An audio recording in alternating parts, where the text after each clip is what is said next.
Tonight, I'm going to teach you how to keep your bounce house business nice and organized. So no matter how small or big your business is, if it's unorganized, it will not be able to perform very well, and you're not going to be able to grow it to the size that you dream of. What up, everybody? Welcome to the greatest business show on the internet. This is Booze and Biz. My name is Nick Glassett. And I would absolutely love to know what you guys are drinking tonight while we talk about organization. So do me a favor, drop a comment and tell me what you got in your cup on this amazing Wednesday evening. Me personally, I actually have vodka because last Saturday night we went out and I had an amazing night and drank vodka, a whole bunch of it, and then had an amazing Sunday morning too. I was quite impressed. So here I am again, drinking the vodka. This is the Rika, whatever. That was what I was drinking on Saturday too. This bar we went to had it. Very good. I strongly recommend it. Okay, so last week we talked about how to build an inventory for your bounce house business that makes you dollars and makes sense. What to buy, when to buy it, how much to buy, when not to buy, what not to buy. If you guys want to catch that, the link is in the description. So go there, and on YouTube, it should be popping up probably right here, right now. Okay. But we'll get straight into tonight's topic, which is how to keep your bounce house business organized. Subtitle: 15 simple hacks to keep your business running smooth. So let's get into the list so you guys can get more organized. And as we do, you guys can do me the biggest favor in the world and hit the subscribe button, but do so in a nice, neat, orderly fashion, please. All right, here we go. Organization hack number 1, get yourself booking software. I personally use Inflatable Office and I absolutely love it. It does everything I've ever needed it to do, plus more. I literally discover small new features, I feel like weekly, okay? And it's added a level of organization to my business that is absolutely unmatched. I could not do what I do without it, okay?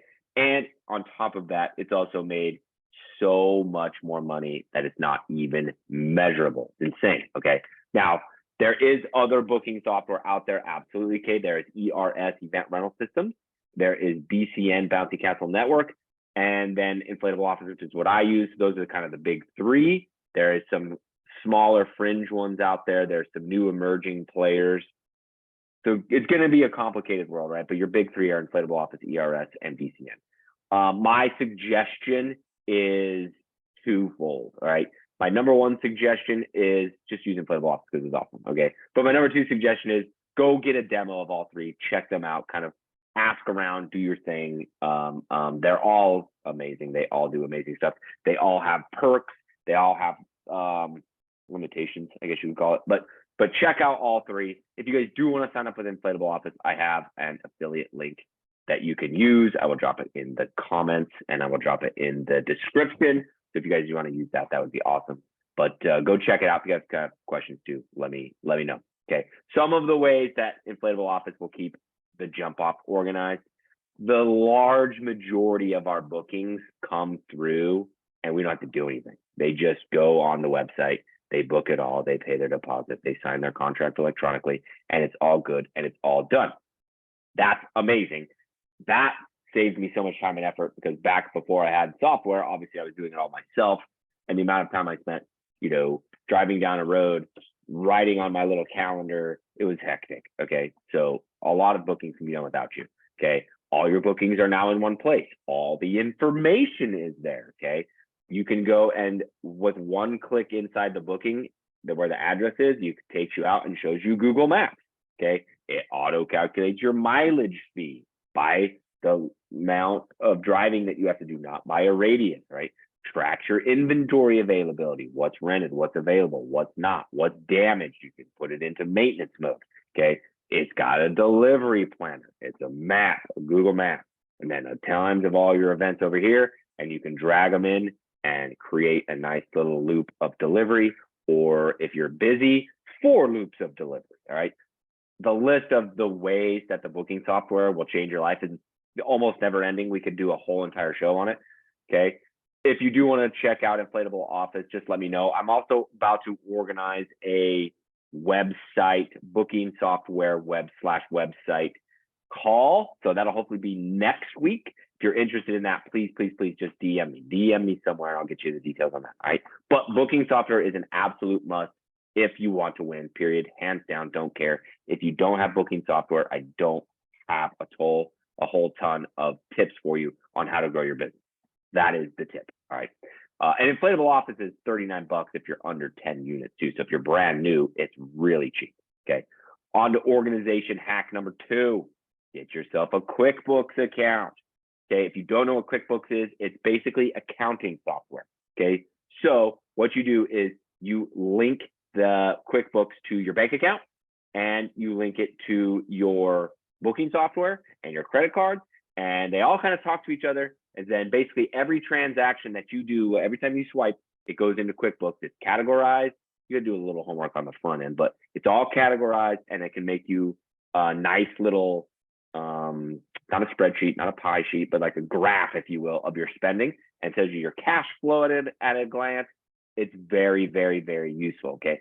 I suggest it for companies probably doing over 100K. If you're very nitty gritty with your money, do it sooner, but 100K-ish is probably where I suggest it. I was doing like 150-ish probably when I got mine.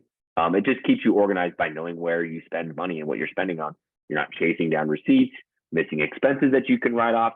It is a nice little time saver, okay? Which rolls into organization hack number 3, get yourself an accountant.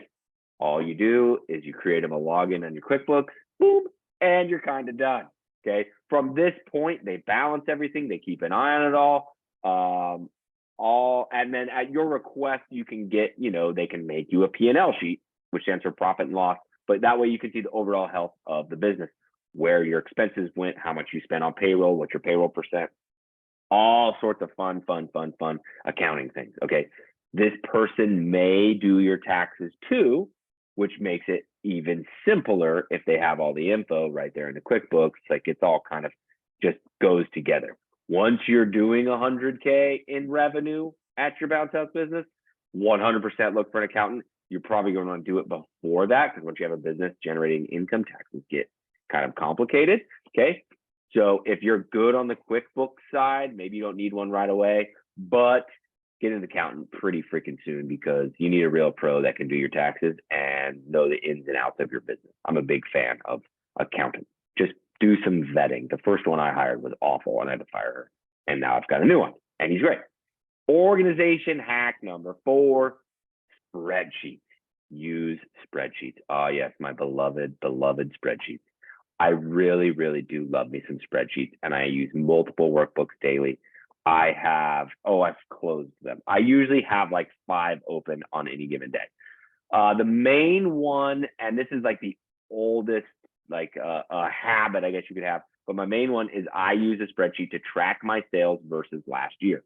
I track week to week sales that totals down to the month, the quarter, and the year as we go. So it's all based on sales that come from Inflatable Office. I literally go in and type them in manually, right?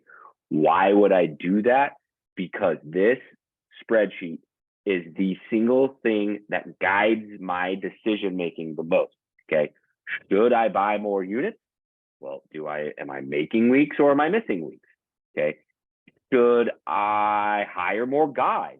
Well, am I up on the year? And if so, how much? Okay. What are my big volume weeks that are coming up that I need to be prepared for? When should I take a vacation? You just look at the sales and it will start to tell you all those little stories. All right. Sales versus last year's spreadsheet is absolutely key for everything that I do. Right now, yes, I know your booking software tracks this in a way. I have an intruder. You want to come say hi? I know your booking software tracks this in all. There you are. You're that one. Right there. Okay. There we go. All right. So I know your booking software tracks this all in some sort of way. It very well could track it exactly like this. I know in Inflatable Office, you can go in there and build whatever graph you want and comparisons you want. Okay. But I promise you, the act of entering those numbers in manually, calculating results, updating the year-to-date sales, all of that adds to your knowledge base on the health of your business more than anything else. I cannot stress the importance of this spreadsheet enough. Other spreadsheets that I use, Payroll, okay, calculates all my guys' payroll, what I'm paying the guys, and then keeps track of it so I can go back and they say my check was wrong. I can go back and we can look at exactly what I entered into the accountant. I keep a spreadsheet of all the competitor pricing. I've actually been updating this monthly lately. Usually I do it quarterly, but just a nice little spreadsheet of the local companies and what they charge for all my same rentals and what I charge, and I can average it out.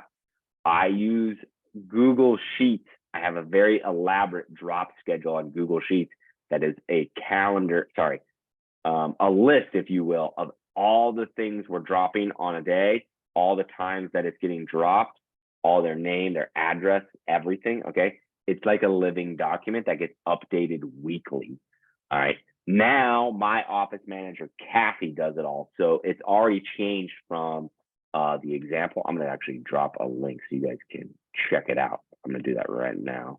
And for those of you on YouTube, it'll obviously be in the comments. But yeah, so Kathy does it all now. So, oh, that's kind of sloppy. Hold on. Let me fix this Zoom. Boom. Oh, it's a mess. Oh my God, it's a mess. I'm almost there. Okay, try that, see if that works. Anyways, yeah, Kathy does it all now. So it's changed a little bit from what I'm sharing with you right now, but it just basically evolves week to week. If it needs to change this a little bit, we need to color a cell like that a little bit, it just does. We just do it and it works freaking great. So what it does is I go and add all of my employees as able to edit that schedule. And then what we do is we build out the schedule, we share the link with them, go, hey, the schedule's up, then they can go in there and they actually pick their own shifts in there and they schedule themselves. It works out fantastic. I absolutely love it. It's really changed the way we do business. And I hope that link worked. The Facebook one worked really good. The Zoom one was kind of freaking goofy. So hope it worked. If not, let me know. Okay. That leads straight into organization hack number 5, Google Sheets, right? Yes, it's still spreadsheets, but Google Sheets is awesome because more than one person can access it at any given time from this device, okay? So from the drop list I just mentioned, okay, so they're using it all day Saturday, all day Sunday, telling them where to go. They're getting the addresses off of it, the balance the customer owes, all that good stuff comes off of that, right? The other thing we put in there is our cleaning list. So I make a cleaning list, and then the guys go in there and use that to know what to clean. And then if needed, if we have school events or whatever, I'll prioritize it and color it yellow, and they know clean the yellow ones first, right? The other thing that we have in there is the inspections or repairs list. So if you notice something wrong with inflatable, put it in the inspections list so we can go check it out or go repair it, which leads right into organization hack number 6, develop a cleaning system, okay? I've heard of all sorts of great ones, okay? Using caution tape to mark dirty or clean units. I've heard of using different color caution tape, one for dirty units, one for clean units, one for damp units. And then I think it was Tariq has one for if the unit's dirty, but like not that dirty and can be wiped down at drop off or cleaned at drop off or something, okay? Ours is much simpler than that because I wanted it to be scalable. And that's my fancy way of saying that too much complexity and it doesn't get done because I don't like to enforce details. I'm not a micromanager type. So if I don't build massive amounts of complexity or simplicity, generally speaking, it won't get done, okay? So the way we do ours is on the drop schedule, I go copy all the pickups from last week by holding Command and clicking all the cells, then Control C, I go into the cleaning list, Control V, done. And there you go. You've got them all in the cleaning list. All right. The other thing that the guys then put their names next to it as they clean them. So we know who cleans them. So if somebody goes to drop it off and it's not cleaned very well, we know exactly who to go to and blame and coach and help them get better. Okay. And then the other thing is it just moves down at all times. It just moves down. It's like a gazillion cells long. So we have who cleaned everything for like a super long time. And then I'll go in and clean the bottom up every now and then, but it's awesome. Okay, the other part of our cleaning routine is that we pile our dirty units up in the warehouse in a certain spot instead of putting them up on the shelves. So not only is it in the cleaning list, but then they're all right there, nice and easy to get to. Okay. We also clean our water slides on site and do not dry them out week to week. I know I'm Looney Tunes for that, but it's the best, absolute best way for us to run our business. Organization hack number 7, label your units. It is so incredibly unorganized to have to guess and peel open the unit, or worse, unroll it a little bit of ways, check, roll it back up, just label the freaking units. Okay, now obviously we use the jump off straps that we manufacture that have the white blank vinyl label on them, and we can just write that it's the Pirate Fortress right on the strap, and then both straps say Pirate Fortress on it, and we're good to go. We sell those at thejumpoffstore.com if you guys want to get some. If you're on YouTube, it should be popping up any second now. Okay, plenty of people will write on the unit, the outside of the unit, in paint marker, black, white, whatever. I've never liked doing that. I don't know why I've never liked doing that, but I passionately do not like doing that. It could be because it rubs off. It could be because we have some units that we roll different directions sometimes, like obstacle courses. I don't know. I was just never into writing on the unit. I've always labeled the strap in one way or another, and then it has eventually evolved into me sewing white vinyl on the thing, right? And then now it's for sale, and you can go buy them at thejumpoffstore.com. Okay, whatever you prefer, just label your unit. All right. Now, if you want to go the extra mile and you have a designated spot in your warehouse for each unit, you get the gold star. I think we're going to do that at the Jump Off after the madness of the month of May dies down a tad. It's when all the graduation parties are for us, and school just got out today, so it's just been bonkers. So maybe we'll get to that. Maybe we'll get to that in a little bit. But that's on to organization hack number 8, which is also warehouse related. Number your blowers. Why? Okay, 2 reasons actually. You number all your 1.0 blowers, number 1 through 99, your 1.5, 100 through 199, and your 200 to 299. You kind of kill 2 birds with 1 stone there, because now your guys will know what size they all are and their numbers. Okay, why do you want them numbered? So when one breaks, it can go on the cleaning list as broken. Otherwise, it's just going to end up right back in the pile with the rest of the blowers, go on a trailer next week, and be back at a house not working.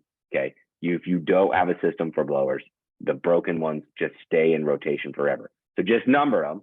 That way they can go say blower number 112, the plug fell off, whatever, and you can go replace your the plug. All right, number your blowers tomorrow, so you don't end up like me with 50 plus blowers that you have to go number, because I put it off. I'm bad. That organization tip I did not follow.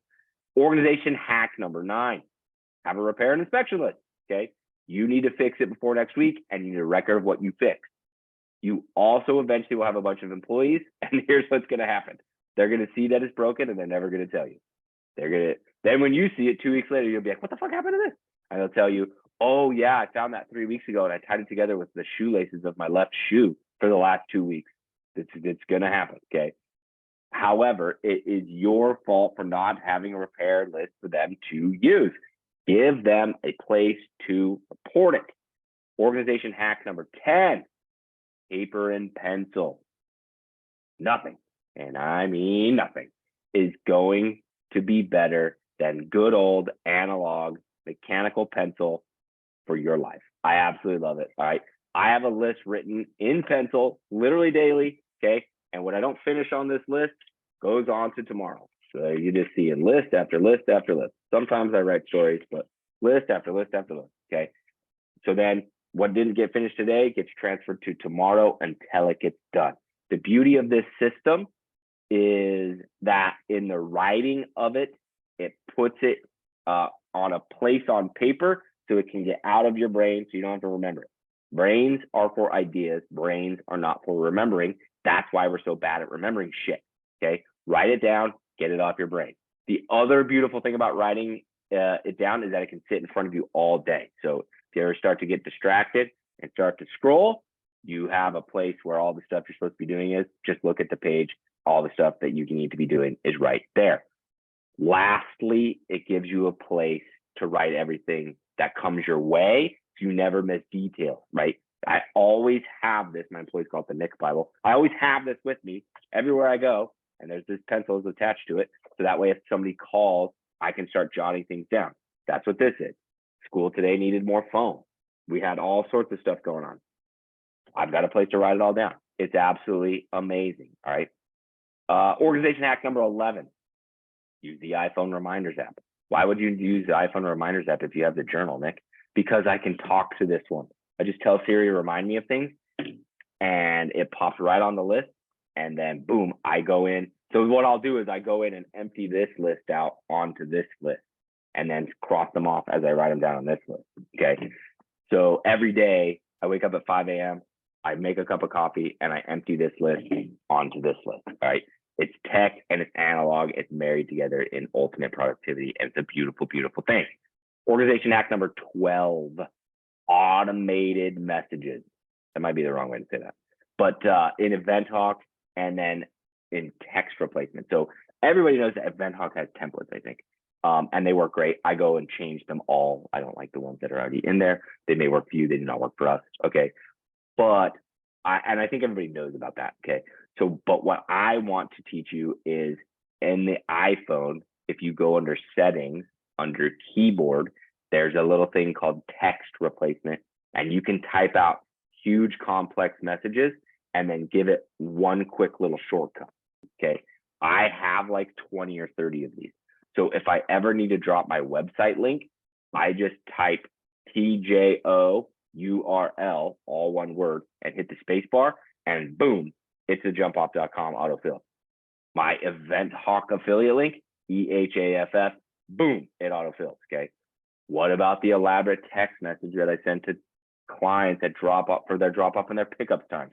Yes, I type the entire message in there. It actually types this way. It's kind of goofy, but okay, the whole paragraph in there. And then I just go into the text with them and drop text, all one word, hit the space bar, bang, the whole entire paragraph autofilled, and I just go add the times in. Okay. Like I said, I've got like 20 or 30 of these. My address to my house, my warehouse address. Excuse me. I have one that says it's Nick. So when I type that, it autofills.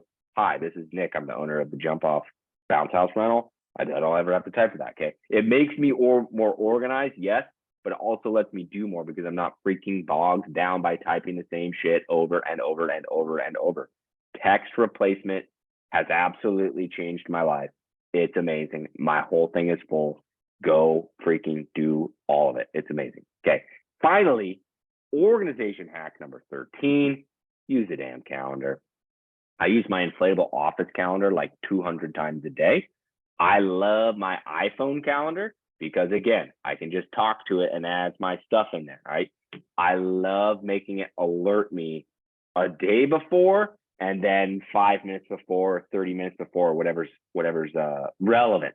The reason I like that is because I notify myself a day before that I got something coming up tomorrow.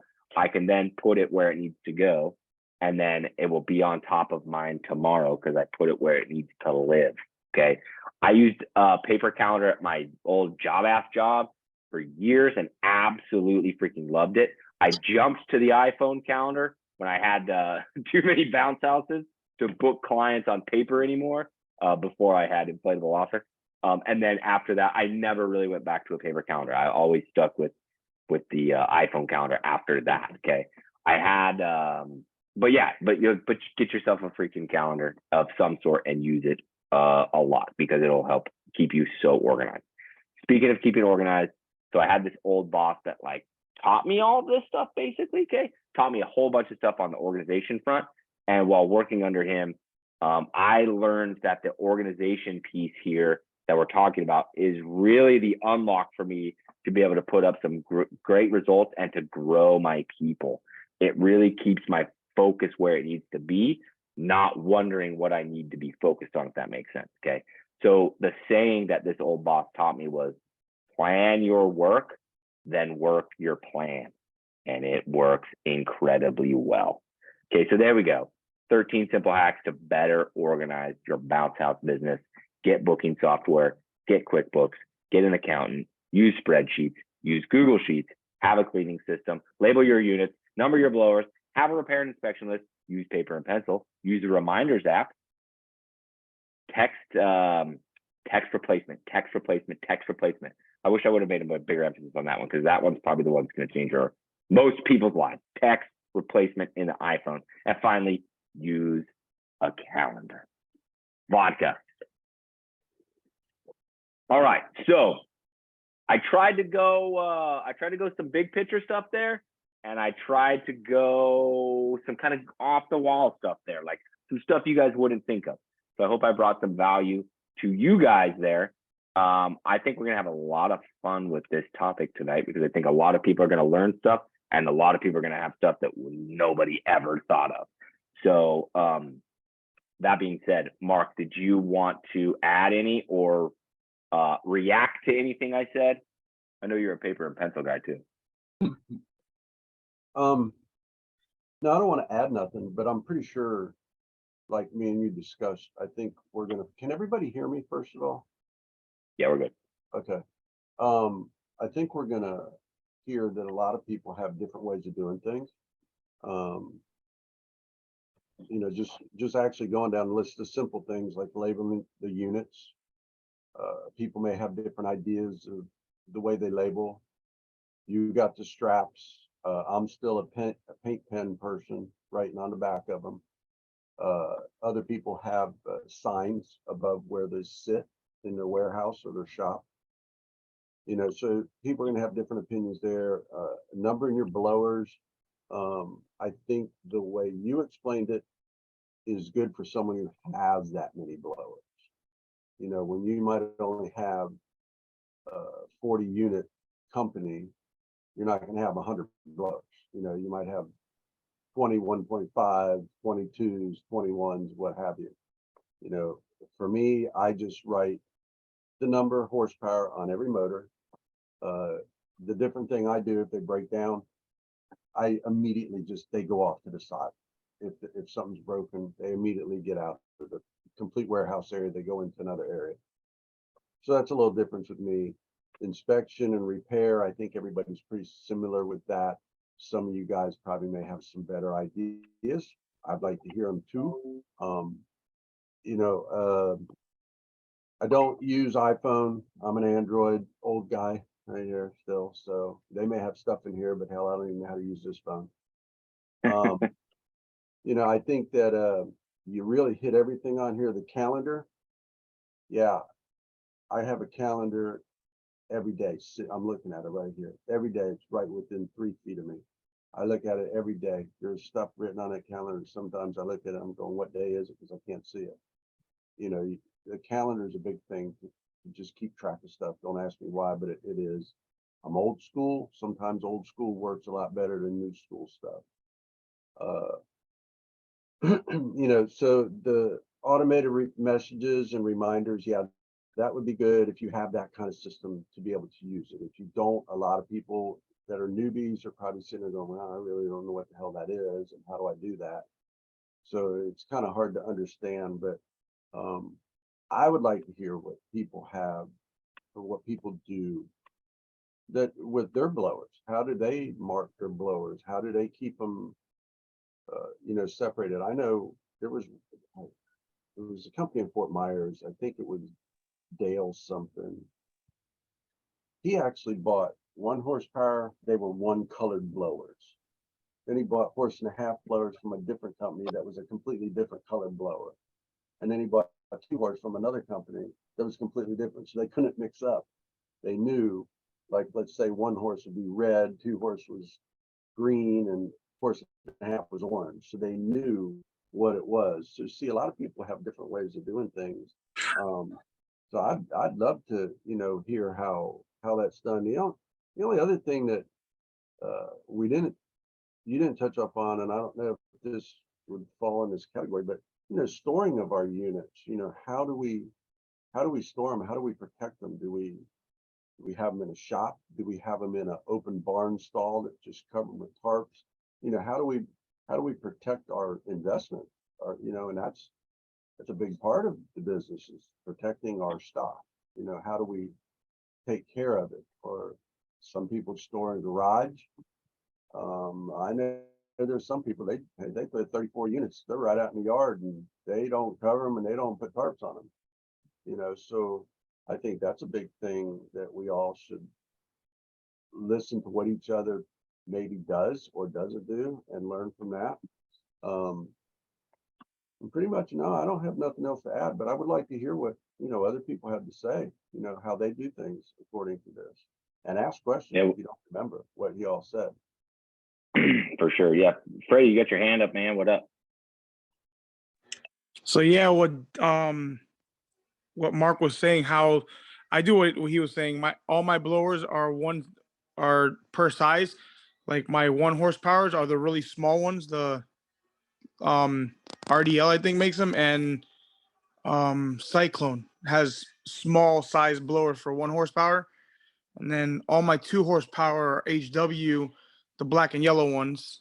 And then all my 1.5s are the RD blue ones, the blue and black, and the orange Air Foxes.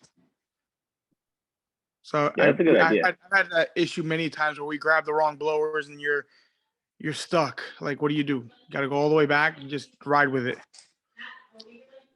And that, yeah, and the that blower right thing there is was crazy. something that I think we probably all know. You just said something really good, Freddie. How do we know we got the right blower, or are we stuck with it? Well, I wish I had one of my sheets in here. I could probably print it out real quick. I print out a sheet every day for loading the trailer that has a list of all the motors, and then I have extras of everything. So if there is a breakdown, if there is you forgot this blower, whatever, well, there's extras of everything in the truck or in the back of the trailer. I put them in the truck so it's separated from everything. That way, if they don't have it in the trailer, then they effed up loading up the trailer, but they know that there's a motor that's in the back of the truck that can bail them out on at least one job. So I always make sure of that. And so that was a good point that you just said, Freddie, about, you know, and you said it too, Nick, going to the job and not having the right blower. If you put an extra blower of each one aside into your truck away from your trailer, you know it's there for, you know, a screw up.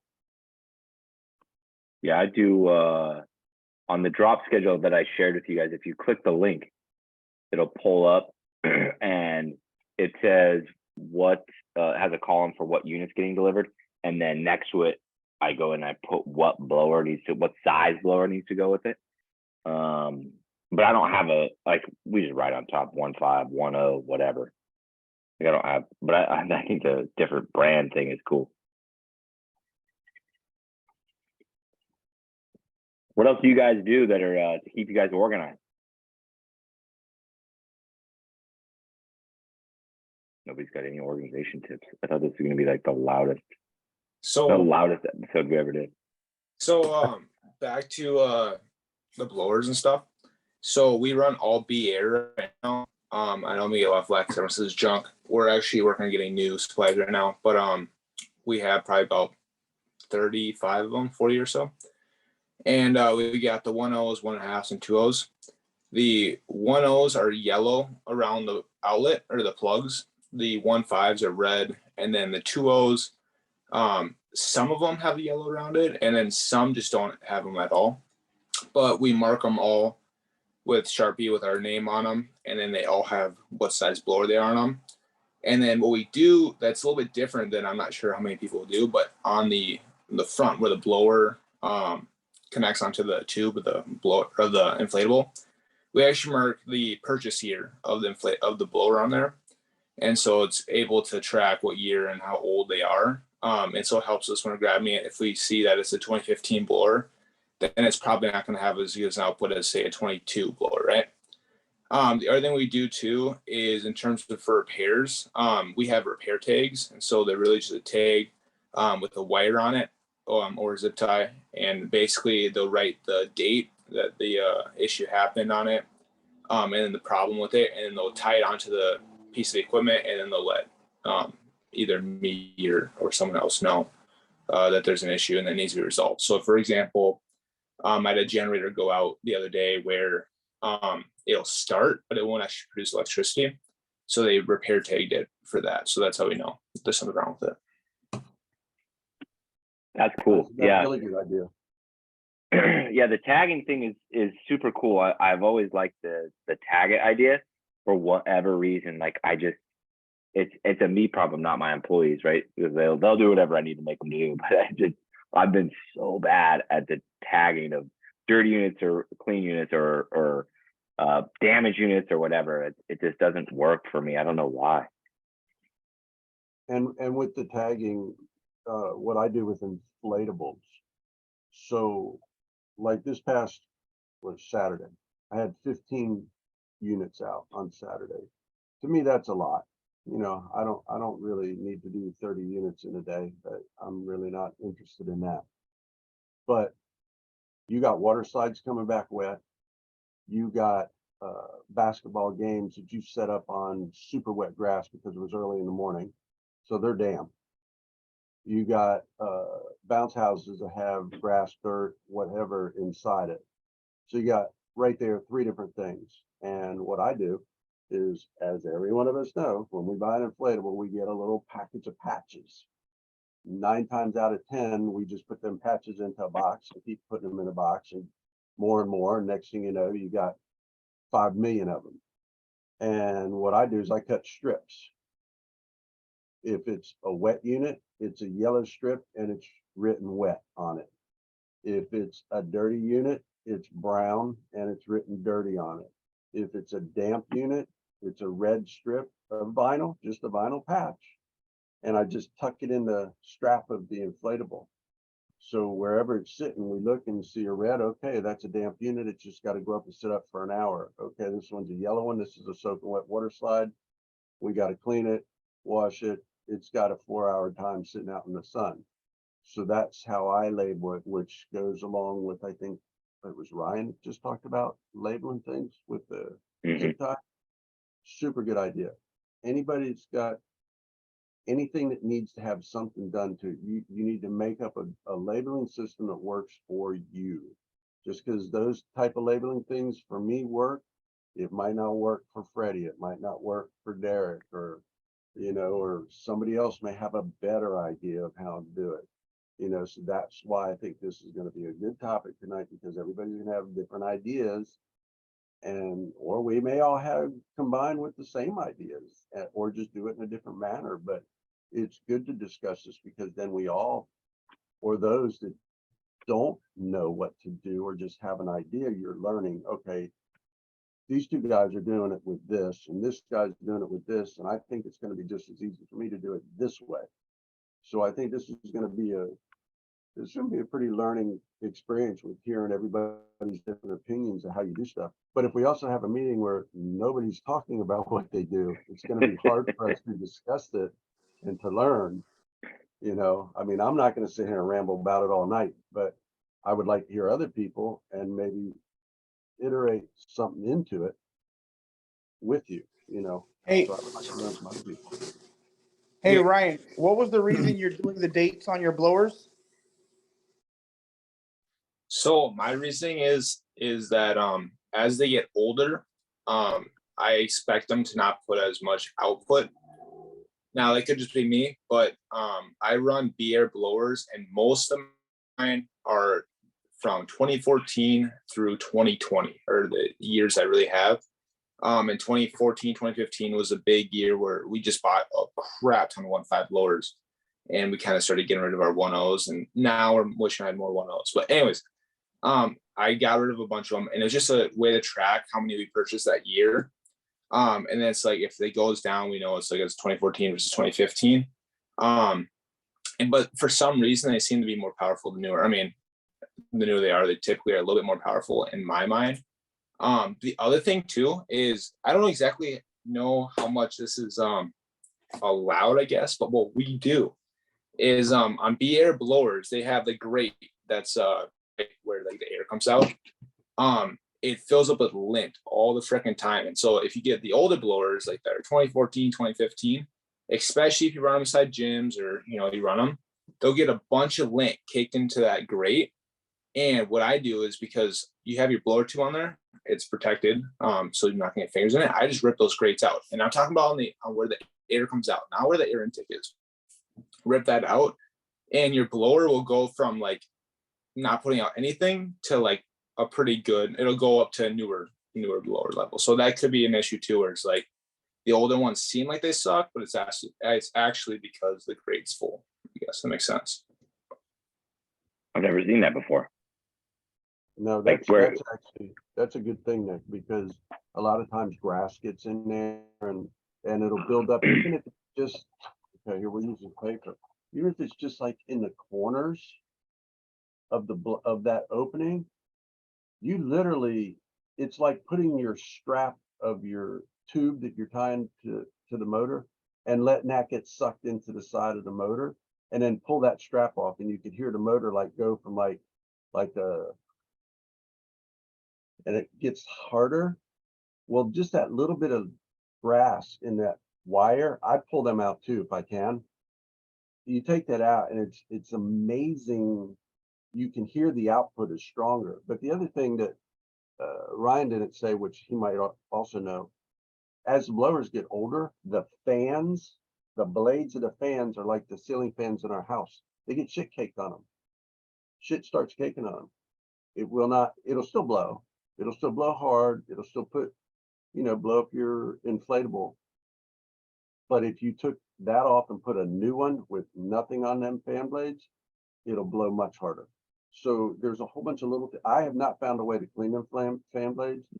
I've tried taking the motor apart. It was actually a VR, and it ended up going into the garbage can because, of course, like a good auto mechanic, you lose a fucking nut or you lose the screw and you can't figure out how to put it back in, or where did this wire go? It went away. I got the blades clean, but I could have put the thing back together. So I don't suggest anybody to do that unless you're mechanically inclined. But those are small things, and that was a good thing that Ryan said. I didn't even think about that. We could have put that actually on the list of maintenance on your blowers that is tremendously helpful, is just that alone. Or cleaning the suction, what's that called? The grid around where air gets sucked in, that you can unscrew it and you can get into your capacitor and that. Well, even that builds up dirt and sticky dirt and all those little squares and that. I'd sometimes take mine, I go out and just set them on the ground, spray it with some bleach spray, let it sit, rinse it off, put it back on, and it does help with the inflow of air, without a doubt. It does. Yeah, that's a good call. I wonder if you could air compressor it. But then wait, Mark, you spray the motors inside? No, you can unscrew that and take it off. There's like 8 screws on that. The intake, like the intake grate. Yeah, the grate where the air gets stuck into the blower. You can take that off. There's like 8 screws on there. And I'm not saying it's something you do every month. You might not have to do it but once a year. And you might not have to do it all on some blower. It all depends on where you're setting up, how much dirt you're getting sucked in, where you live. I mean, do you live out in Okeechobee where you got a bunch of dirt on the ground everywhere? Or do you live in Texas where it's a bunch of dust, and Arizona where half the backyards are all dirt? It all depends, I guess, on where you're at. So no, I'm not saying blow water into the motor, without a doubt. That would be like totally retarded. Another trick you can do too with those VAs, that as they get old, if you notice the back of the cord where it goes in the back of the blower, it'll wear out, and so it'll actually become loose. The cord can go in and out. That makes any sense. And so what happened is, if you get kids who are walking on the jumper and they trip, they'll rip that cord right out the back of the blower. It's happened quite a few times. I've probably had three or four times it's happened. So what I do on those, if I start to catch that it's pulling out, and you can normally tell because you can kind of see the cord, it's got like a rubber imprint on it. And then as you get to the end, it'll go back to normal cord, right? And you can see like, okay, there's 3 inches out further than it needs to be, and it should be. What I will do is I'll pull out that side grate, that access grate, and I'll actually pull through the cord, and I'll tie a knot on the inside of the blower. And so now it's like, if you're pulling out that cord, right, it's not going to come out because there's a knot in the cord. And so obviously it's like a plug almost, if that makes sense. And so now it prevents it from coming out. So that's another trick of the B errors. Also for cord, this is, I don't know how many people do this, but it's a standard training for us. Every time you do a cord, you tie the ends together. So you do like an X almost, and you like a knot at the cord where they plug into the extension cord. That way, again, when someone trips on it, it's not unplugging the unit. And so it's just another small thing for training. Also another thing that we do that's unique, I think, to us. We do a lot of carnivals, school carnivals, like everyone else, I think. We do carnival games, and so we got a lot of the table games that are on like those 6-foot tables that they're mounted to. And what we do, or what we used to do, is used to have all like the accessories on the games. They're just random, right? And you'd always lose them. What we did is we went to Menards, which is a hardware store in the Midwest here. Went and bought toolboxes for every single one, and they're just the plastic, tackle looking toolboxes, about 2 feet by a foot wide. And so we put all the accessories you need and the tools to assemble the carnival game inside of those boxes. And the boxes are marked with which carnival game. So now it's standard. Every single time the carnival game goes out, you get the game and you get the toolbox with it. Our high strikers, we actually took, I'm in Minnesota. When we took our high strikers, we have 2 of them. We got a 12-foot one, we got like a 6-foot one. And so the 6-foot one stays put together. The 12-foot one's got a base, and then it's got the top assembly. And so what happened is you pull a top assembly off, the little thing that goes up to the top, there's nothing holding on anymore. And so the guys would lose it. We went through so many of them. On the back though, there's bolts that stick out of the high striker. And so we actually took a electrical plug, like those blue boxes, screwed it in the back of it, and then we put like a plexiglass cover almost on it and put a bolt on it so it twists open, if that makes sense. And we put those things that slide up and down in there. And so now it's like, it's a hell of a lot harder to lose because you put it in the back of those boxes, and that's back to everything staying with it. The tools that go with it, because it's 6 bolts to attach it. We zip tie our wrenches on there every time. So it's just, everything's together. And that's the best thing I can recommend is if you have anything that requires tools, put the tools with the damn game, because it is so frustrating when you're in a truck that doesn't have tools. And it's like our box truck, that's like our main rig for carnivals, right? And so it's got a toolbox in the front, it's got a full socket set in it, everything you do to fix it, right? But a lot of times we're running multiple carnivals at once, and so we'll send out a truck and trailer. A truck and trailer doesn't have nearly as much tools in it, so it's very frustrating when you get to the job site and you need a tool and you don't have it. So that's my recommendation there. Yeah, that's good. I don't have any games that really have anything, any assembly required, I guess you could say. But I'm a big fan of tools and keeping the truck stocked. That's for dang sure. Kirk, you had something you wanted to say. You got your hand up.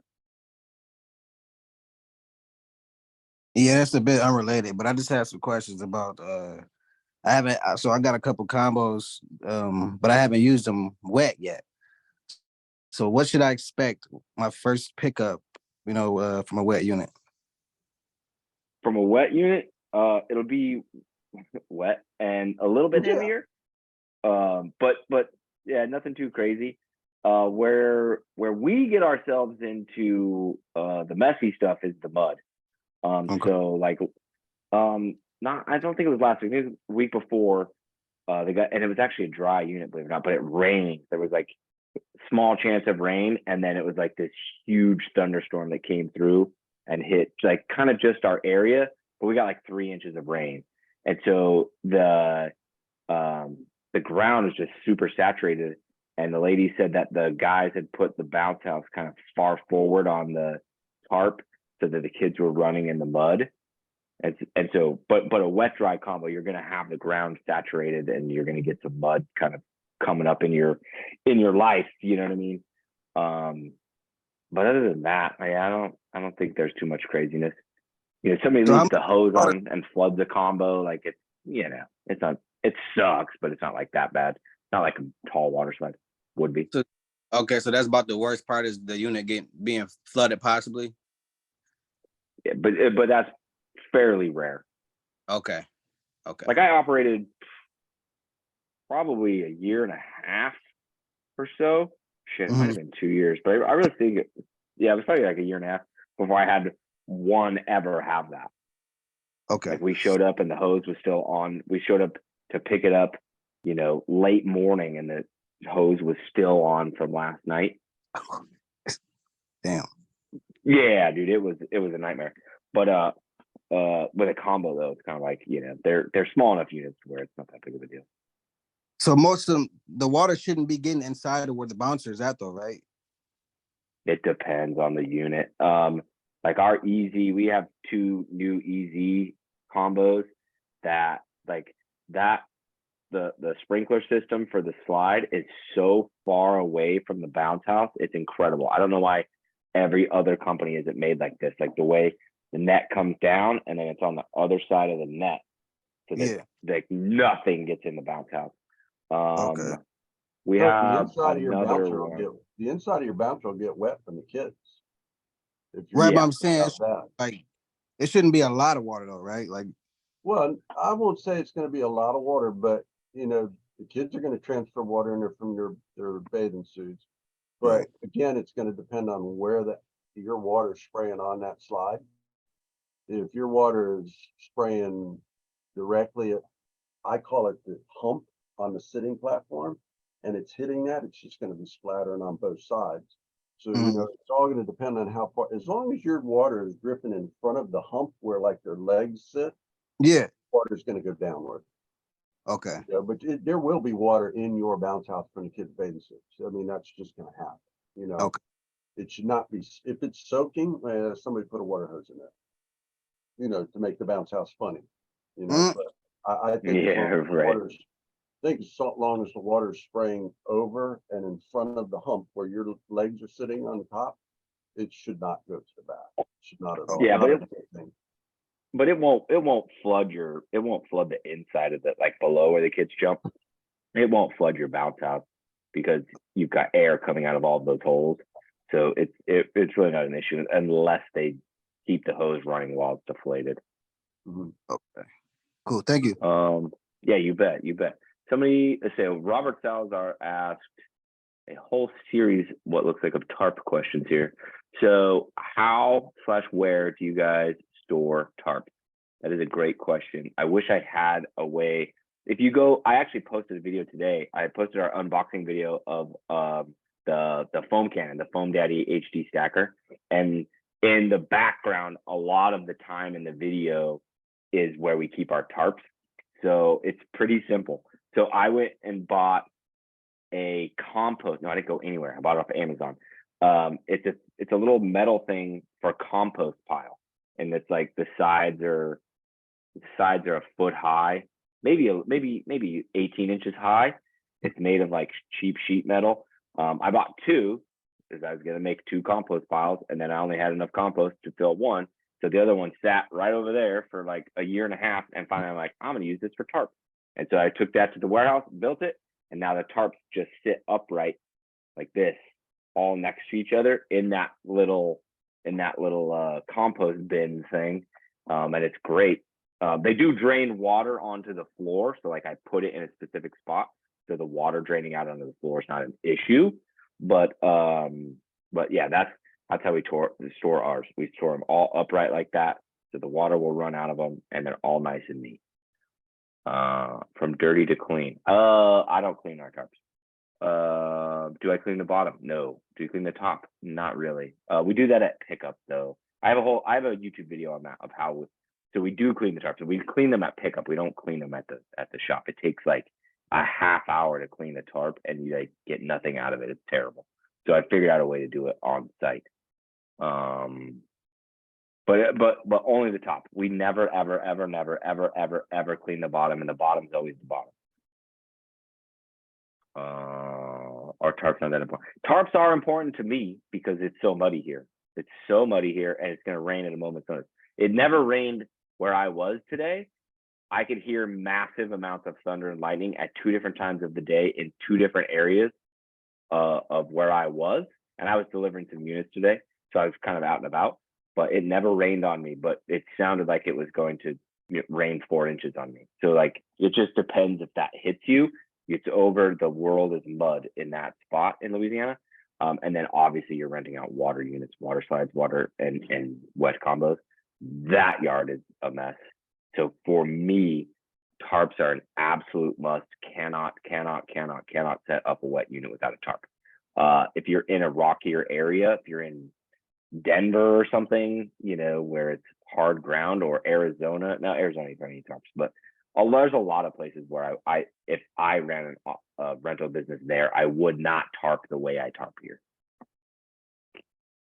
So look, I want But to touch up on that. You're stacking the tarps. I think when you were talking about the compost rack, a good thing about stacking tarps is when you stack the tarps, you don't want to stack them on a solid surface where the water can't just drip through. You want to stack them where the water can continuously go through. For me, I'm kind of old school with the tarps.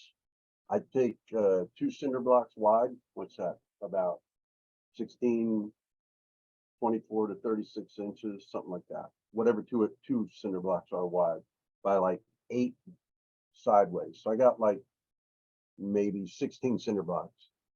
And I fold the tarps up nice and even, set them on top of each other. The blue ones on top of blue, the silvers on top of silvers, the browns on top of browns. Water drips all the way through the cinder blocks into the dirt. I only clean off the top of the tarps. I never clean the bottom like Nick. It's kind of ridiculous to do that unless it is completely disastrous. The only time I ever have a tarp cleaning day is, well, I don't have nothing else to do and I'm fucking bored. My next Take door them neighbor outside, rinse that's them off a and flip them, teenager. and like Nick said, it takes 30 minutes and it's a pain in the ass to do that, but it's something to do. Tarps are, to me, essential under anything wet. Any kind of water slide, water combos. I don't do water combos, but if I did anything under a pool, needs to have a tarp, in my opinion. Which takes me back to the toolbox thing real quick. Anybody that does water slides should have a water slide toolbox. That is repair pieces for anything on your water slide water system. Whether you got a bladder system, whether you have a homemade sprinkler system that you put together, whether you have parts that attach from the slide to a water hose, if you need zip strips, always have a box of those extra things in there. Have your scissors, pliers, clippers, anything you need to put, wrenches for that. Water slide, there's always water slide failures with water hookups. It doesn't matter who it is. Everybody's had them. And if somebody says they haven't, yeah, I'll say you're full of shit. But a water slide toolbox is as important to me and to have on a trailer as it is to have the sledgehammers to put the anchors in the ground, because you're always going to need that stuff. So that's another big toolbox to have around. You know, and What do you put in yours? What do you have in yours? Because I just made some. Okay, so all my bladder systems, I use the 1/2 inch clear tubing. I don't use the water hose. I think I put a video up. I don't know if I could put it in the chat thing here. I'll try to do it before the end of the night. So every one of my bladder systems consists of 1/2 inch clear tubing, 2 PVC connectors that connects from a 1/2 inch to a water hose, and 1, 2, 3, 4, 5 zip ties. And that's my water system. It connects up to the bladder, connects to the water hose, and if anything breaks, I have all those pieces in my box, whatever it is that I need to fix that bladder system. Oh, and I carry a wire and tape, like a fish wire, in case some little kid decides to yank it out of the bladder and you got to shove that sucker back in there quickly. You tape the tube to the fish wire, push it into the bladder, hold the tube, pull the fish wire out, it's inside the bladder again. You know, it's because we all know how hard it is to push a tube into most of them bladders. It's pretty hard. It's pretty difficult. I don't use water hoses on it because to me, it's a big water hose. You got to throw the water hose up inside your slide. If you don't buy the proper water hose, they turn sticky. You know how water hoses get sticky after a while and nasty. I use the clear tube. It does plenty of water up in the bladder, just like a regular water hose. And then it just rolls up inside the water slide. So inside my box, I've got an extra roll of tube, which is usually 50 feet, zip ties, multiple connectors, the same two. I'll put a link in here and try to do that in here. I'll try to do that while you guys are talking. Scissors, pliers, and snips to cut the zip ties. You know, and then the other toolbox that he was talking about for the little games and that kind of stuff, most of us don't do yard games like that. A lot of people do, but then a lot of people don't. I always carry like a 62-piece toolbox from Harbor Freight that has everything in it: wrenches, sockets, open end wrenches, whatever I could think of need for the generator or for whatever. There's always a toolbox in the trailer for that. So I'm going to try to get a link, and I'm going to try to get that picture to show my water system and put it in here. And just back to like the whole like toolbox thing too, for like the games, what I was talking about is like, I don't know, can you see this a little? This is my website. See that table game? Like Yeah. That's the type of stuff that we're doing. So like that, and there's that 12-foot high strip right next to it. But that's the type of stuff that we're assembling. So it's not like it's yard games, but it's like that catapult. So it's like you can place with the catapult, all the frogs, the thing they target on, and there's 3 bolts that go to that catapult to assemble it. So like stuff like that, where it's like we put in one toolbox now. And the other thing I was gonna say too is another tip on that water slide. I'll just add in there. So I buy all my slides from Cutting Edge or Inflatables. 1, because they're local. 2, the quality is unmatched in my opinion. They're one of the best quality inflatables. Now it comes with, they're freaking heavy, but they are really nice quality. And so I've got a couple of them from there. And so I've got 2 different styles though. I've got the one where it's like a pass-through, like it's an obstacle course. So they get on one side and they go up the back and go down the slide to a pool. And I've got another one that looks like a big tidal wave coming in. What I've found is our tidal wave one is way better on yards because the kids never get off. And so they go up the slide, they go down, and it's like almost a U, and then they go right up the ladder. It saves on yards. But our other one where they get off every time, it kills the yards. So what we do when we're reserving them is we actually tell the customer, hey, this one's gonna be really hard in your grass, and we kind of sell the wave or like the tidal wave one on it. But then on the other one now we tarp, which is new for us this year, and it's worked out really well so far. And then the other thing, back to my tip where I was going, is the rainbow one didn't come, or our pass-through one didn't come with a sprinkler on top, and it just was supposed to fill the pool. Don't know why. So I added a sprinkler, and I tried a couple of different things. I tried soaker hoses, the dripper hoses. You can buy those in like the just hardware stores. But they always tore and had problems. So what I ended up doing is if you go to the hardware store, you can find like a little 10-foot hose, and it's meant for extensions from your wheel hose that mounts to the house to go to your faucet. And so I took that, I drilled little 1/8-inch holes or whatever in them. And then so that goes up top. But then what I did on all of them as well is took another one of those 10-foot hose and dropped it from the top of the slide to the bottom of the slide. And what that does is it makes it so the customer, when it goes there, the customer can attach their hose easily instead of having to deflate the inflatable and attach it to the top. And so it's made it very easy because 1, some customers like to sprinkler their yards, so they can disconnect it. And 2, the main thing on the ones that require pools or the pool, it makes it really easy for the customer to pull off their hose, fill the pool up, and they connect to the sprinkler system. So that was one thing we added recently, and we've gotten a lot of positive feedback on that too. So something small, but made an impact. Yeah. Why not just have a 25-foot hose do that whole thing? That way you don't have to have the 10-foot. Where if you have the 25-footer, it just does that whole one thing, and you drill at the top. You know, it's the same concept, just now you don't have to ever reach the top. Yeah, with the 10-foot one though, it's down far enough that, but the reason we don't do 25-foot is, I guess, mainly because we tell the customer that they need to provide the hose for us. I got it. It's not that how it should be, but it works out really nice because then it only goes within like 100 feet of the house, and so it makes it easier for pickup and setup because the closer to the house, obviously, the better it is there. But it's straight up on the website. And then it's like, the other thing too, we don't have to worry about our hose not working. It's, you can see it's the customer's responsibility for that.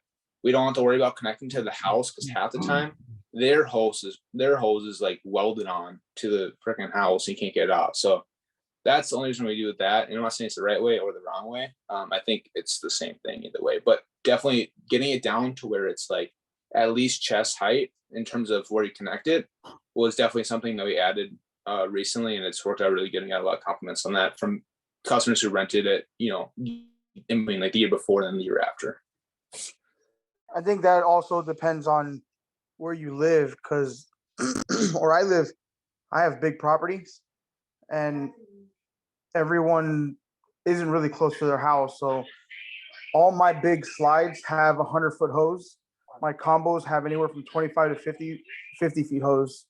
So that way we can reach to who we have to reach, because it's going to suck to set up and then you have to, oh, you need another hose because you're 10 feet away. Yeah, I'm the same. I have a 50-foot hose on every water slide. Just because, and I don't like try to be fancy with that or anything. It's just, I just go to Harbor Freight and buy the $20 hose. It's 50 feet long, so I put it on the thing. Yeah. And then also another thing that I wanted to add too that I do that's unique to, I've never seen anyone else do it, but so we run all cordless stuff with delivery. So we clean on site every single time. We don't clean ever at the shop unless there's mud. If there's mud, then we'll clean it. Otherwise, every single time it's always clean on site, or if it's wet and it's going inside of a gym. If it's going outside, we'll clean on site. We provide our guys with big towels, like beach towels, to clean them down, and they've got cleaner in the truck. And then we have cordless tools. So we have a cordless vacuum. We run all DeWalt. We have a cordless vacuum, and then we have a cordless leaf blower. But what's unique is for our water slides, we have a cordless pressure washer. So we connect again right to the customer's hose, run off of a 20-volt DeWalt battery, and it'll pressure wash the hose or the water slide. And what we do too, that's a little bit different. And we started off not doing this, but we used to do it where when we delivered a water slide, it would start off completely dry. And so we'd leave the customer's house and it'd be completely dry and you use it as a dry slide if you really wanted to. Realistically, though, 99% of the time, they're just going to put water in it right away. So what we started doing now is we just simply pressure wash them right at the customer's house. We spray them down, pressure wash them, and we leave them wet because the customer, and then we connect the hose and we turn the hose on. And so that way they're literally wet and they're clean, and it saves us a lot of time. And we use those pressure washers. And the pressure washer I'm talking from DeWalt is like this big, that tall, and it's just literally a gun. You don't have to worry about the stupid big thing you lug it around. So it's just nice. But that's another thing we started doing that's kind of unique, and it's worked out well for that. I love how different you do everything. It's super cool. Yeah, I've been doing, so it originally is my dad's company, and I grew up in it, started the same year I was born. And so I've been doing it since I can walk. So it's like any idea I want, I kind of like start to implement it. And then I really started managing the company this last 3 or 4 years, I guess. But yeah, it's like kind of cool. It's like we like to do things, a little bit more unique, I guess. It's worked out well for us, I guess. Yeah, I mean, I'm I'm kind of the same way. Like, this is way back in the day now, but like when I first discovered the Facebook group, like I didn't even know they existed. And until I bought I sold a used unit to somebody local, and he started like rambling on about all these people. I'm like, bro, who are you talking about? He's like, the Facebook groups, bro. And so I got in there. So I started posting in there like what I do. Everybody thought I was a lunatic. I go post like, this is how I load my trailer. They're like, oh my God, this guy, he's crazy, And then what's funny though is then so that was like a little bit of the inspiration to start the YouTube channel. I'm like, I want to put this stuff out there. I think I do it the right way. And then as I grew, like now you go see pictures in the Facebook groups and the trailers look like my trailers or whatever. And so I'm like, that's right, back in their faces, dude. You guys all said I was crazy. Yeah, we put for the hoses though, and this, I probably picked this up because I used to buy used units from Spacewalk all the time. And so there's probably a bunch of things that I do that are just inherent, that inherited unknowingly from Spacewalk, but we'd go buy a water slide from Spacewalk and it would just have a hose on it. Like, and so like, you know, you like I have a whole system of how I want the guys to do this, but like you go to fold the water slide and then you just ravel the hose across the rolled water slide and hang the end out so it doesn't drip water inside, and then roll it, because every water slide I ever bought from Spacewalk was like that. So I probably do that because that's what I thought was the normal way to do it, because all of my water slides came with a hose hanging on it. But I like it because you always have a 50-foot hose to get to wherever you need to get to. So it's it makes some setups, it makes easier. Like the one I went and did today, it was a combo in the front yard. The dude had this hose was like 200 feet long. This is the longest hose I've ever seen. Like it would have made it all the way up into the combo.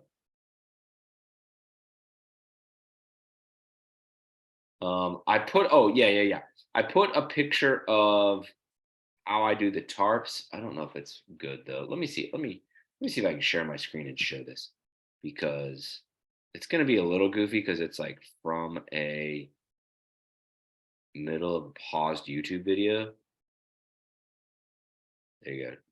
There you go. But yeah, see, it's right there. So this is that little metal dealie I was talking about.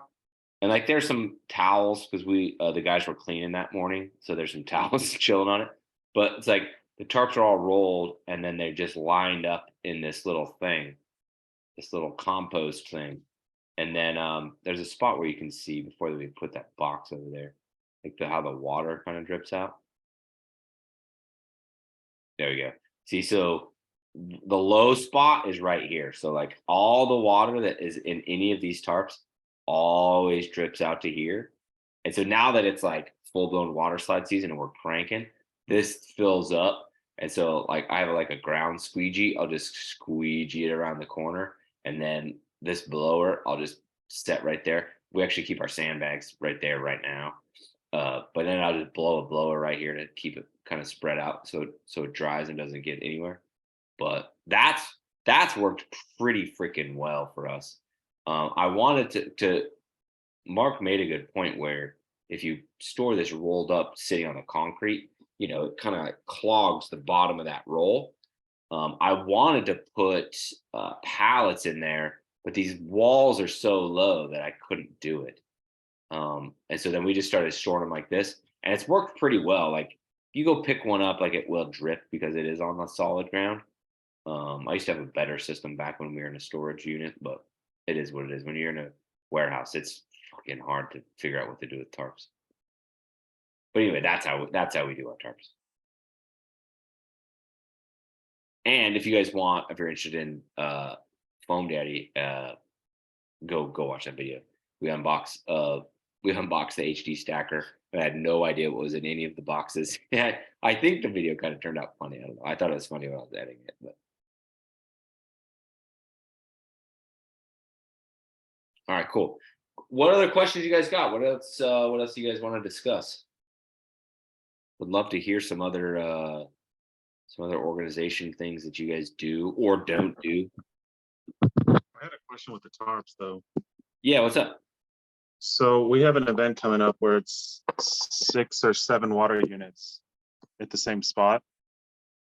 Would you get one giant tarp to put under everything, or just tarp each one individually? Yeah, I would tarp them all individually. I would just do it like 6 units you're gonna set up in 6 different backyards, but I would just do it all right there. Okay, I wasn't sure because of running from one unit to the next one, you know? Yeah, it's tough at the schools. We did one where we had two units, 2 water slides, and then the foam cannon, and the 2 water slides. They're separated by like a concrete walkway, like they're not close at all. And that does always kind of, you know, make me a tad bit nervous, but it's just kind of like, dude, down here, like if you don't tarp, it's just, there's companies near me that don't tarp, and I'm just like, I go to pickups and I'm like, yeah, I see what's on the bottom of every tarp. I'm like, dude, I couldn't imagine if you didn't tarp units, like how dirty all your stuff would be. It's just crazy to me. Yeah, I was thinking about getting like a giant, one of those giant like 50 by 50 tarps or something like that, putting it in the I'm middle. paying But too I much don't money know. for that. That's too much Yeah, money for that. If you put yeah, tarps down, make sure you put nails through it to hold them to the ground or spikes. So there isn't a trip hazard. I'm trying to look for that picture too. Hell, I'm trying to do 3 things, trying to pull up 3 videos here to somehow put them on the chat thing, and I'm failing at every flipping one that I try. It's all good. We'll stall for you. Y'all So just this, keep going. I'm just trying to figure out how to do this. So it may Okay. pop up when all of a sudden we're talking about some other thing, but yeah. I'm trying to get them in there. So when Tommy delivered our newest rolls all, I don't know, 3 weeks ago, 4 weeks ago, something like that, he was telling me that you can go get lag bolts and just a drill, like an impact, and instead of staking in your tarps, you can lag bolt them into the dirt, and the dirt, you know, suctions is I think what he said to the threads on the lag bolt. And so you can drill, he used to drill his tarps into the ground, not hammer the stakes in. And I thought that was super freaking cool. Nothing that I want to try it just because I think it's super interesting. He's like, you can't pull it out. You cannot pull it out because it screws into the dirt. I don't need to do that because the dirt here is so soft. Like you can just, we don't even hammer tarp stakes in, generally speaking. We just step them in. But if you're somewhere where the dirt is hard, I'm like, that's clutch, dude. Lag bolt would be so cool.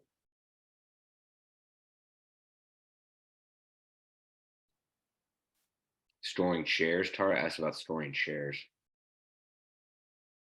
Oh, you asked that already? Am I tripping? We already answered that. Anybody buy the mystery box from Jump Orange last week? yeah, I did. I get it to Friday. No shit. You got to tell us what it is next Wednesday.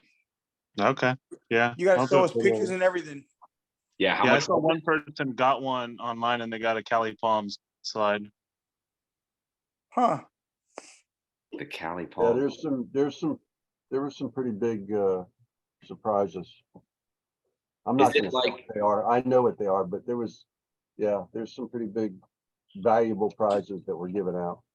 Mark, Yeah. just blink if anything was a 20-footer. is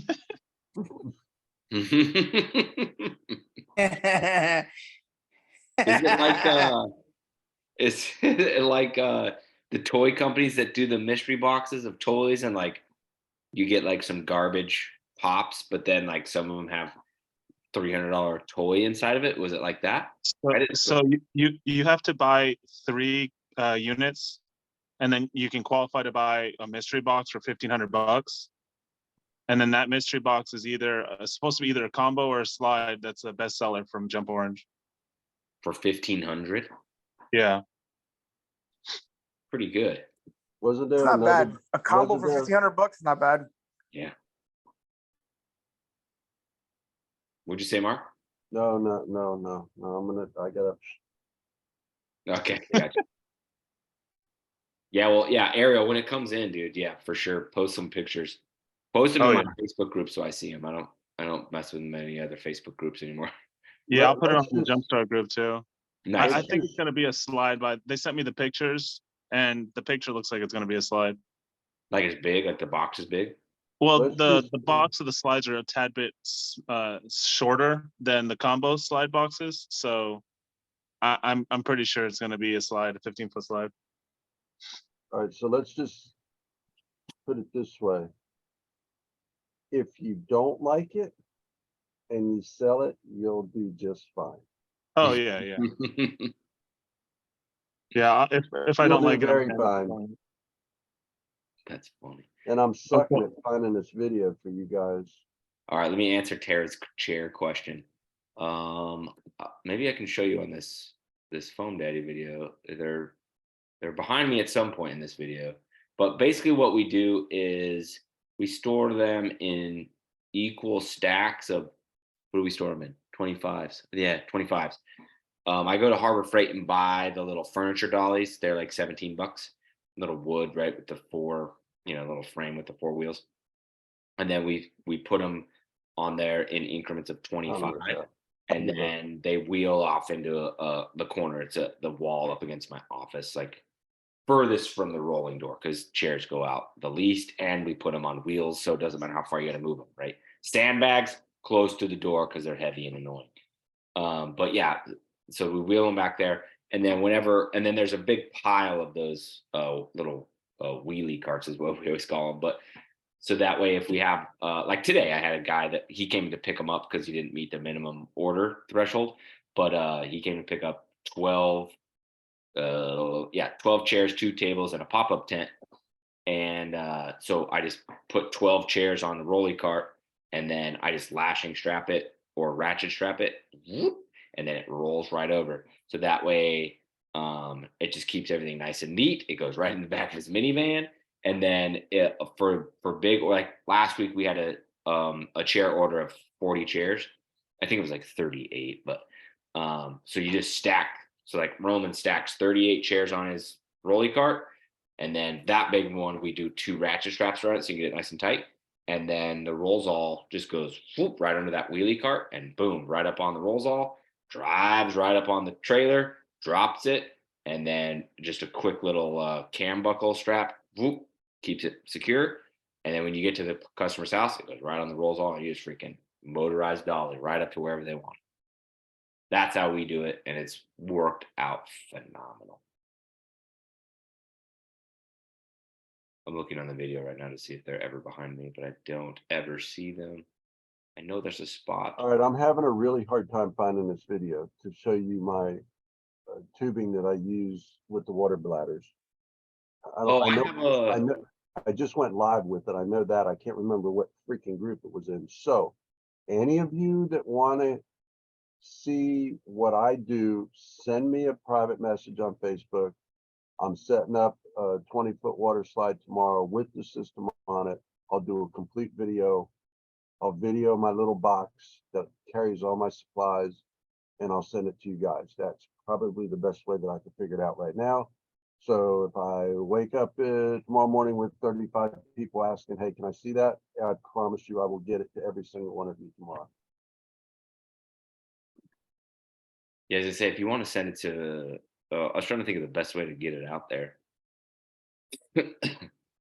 It's so strange. I know I got a video somewhere, but I know I went live on it because there was so many people asking in the ERS group and the Party Rental Knowledge group, but I couldn't find it in there either. So I don't know where the hell it went to or what I did with it. But like I said, if anybody wants it, just message me and I will definitely send it to you. I remember seeing it. I never watched it, but I remember seeing it. Well, I sent you the video how I anchored to the concrete without sandbags. Yes. That one I sent you for sure. But yeah, I'll do the clear tubing, and I've been doing it that way literally for over 15 years. Literally, and it's the clear tube. It doesn't get kinked up. It's not a pain in the ass. Yes, the customer has to have a water hose to get to your slide. It's not, you can make a 50-foot tube on it if you want to, but I think that's to me, I think that's always an overkill having that on there.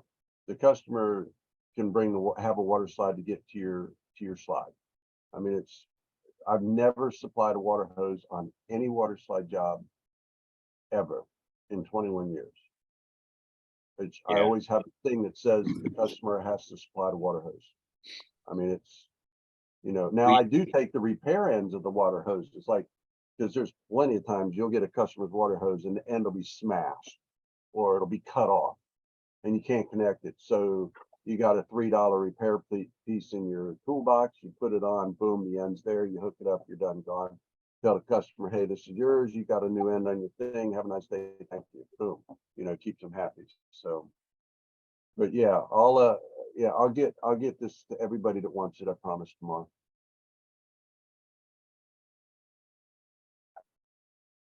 If I don't get it to y'all, I won't show up at next Wednesday's meeting because I'll hear about it. Love it. I should have made, so I had a whole plan for tonight, right? Where I was going to make my list. My list is pretty close to my list. I actually trimmed 2 things off of it, but it's the original list that I made a couple days ago. But I also wanted to have like a list of other random things I could bring up that I do that are like weird or goofy or unique or whatever. But I had a crazy ass day today, and so I didn't get a chance to do it because I wanted to just keep the conversation rolling. And then, like, you know what I mean? It's organization. It's not like sexy. So it's not like I can think of it off the top of my head. Well, I don't know if we all talked about it, or if you mentioned it or not, but when I load my trailers every night, and I'll put the thing over here in the chat box. That I know I can do. I print out my list of rentals for Saturday, the time, the unit, the motor that goes with it, if it gets a tarp, if it gets a big blue rug, if it gets a rubber rug. I don't put the amount of anchors. I don't do none of that, but I do. And I've had so many people, especially veterans, say, "Man, that's stupid, man. You just look at your app on your phone and go down your list and just put it in your trailer." Well, I'm like a pen and paper guy, like you said. I'm old school. Till I got ERS, I didn't even know what SEO was. I had no clue what it was. I wrote every single thing down. I had stacks of shit paper with notes, and I missed people and forgot shit. And so I still do it to today. I write everything down. I write a list, what goes in the trailer, what's going to the first unit in all the way to the last unit. The motors, if they don't fit in there, put them in the back of my truck. You know, it's kind of goofy, but it actually works. And it's one of those goofy things that people don't think about. You know, taping it up on the door. Yeah, there it is, right there. Just look at the door. You know, Right. just goofy things like that is, I think, is pretty goofy. You know, a lot of people have better ways of doing it, more sophisticated ways. But you know, Yeah, I'm this old, is- and I do things old ways. this Probably older than anybody. I'm older than probably anybody in this meeting. So this is how we do ours. So this is like the example one where I erased like this was a real week though. This was back in April. But so what time the guys start on this is a Friday. So they start at 8:15. Took them 30 minutes to load the trailer. Then they dropped Pirate Fortress for 30 minutes, wherever the hell this was. See, but then I have takes a 2.0 blower, and then we color code our tarps. So a blue tarp is 20 by 40, a yellow tarp is 20 by 30, and green tarp is 20 by 20. These are the only three sizes that I buy. So they know, all right, we got to load Pirate Fortress, a 2.0 blower, and a blue tarp. And they just go down the list. And it wasn't super busy back then, but like, here's a nice Sunday that was super busy. Oh, this must have been Easter. So then this is Easter Sunday. So they're going to load all of these.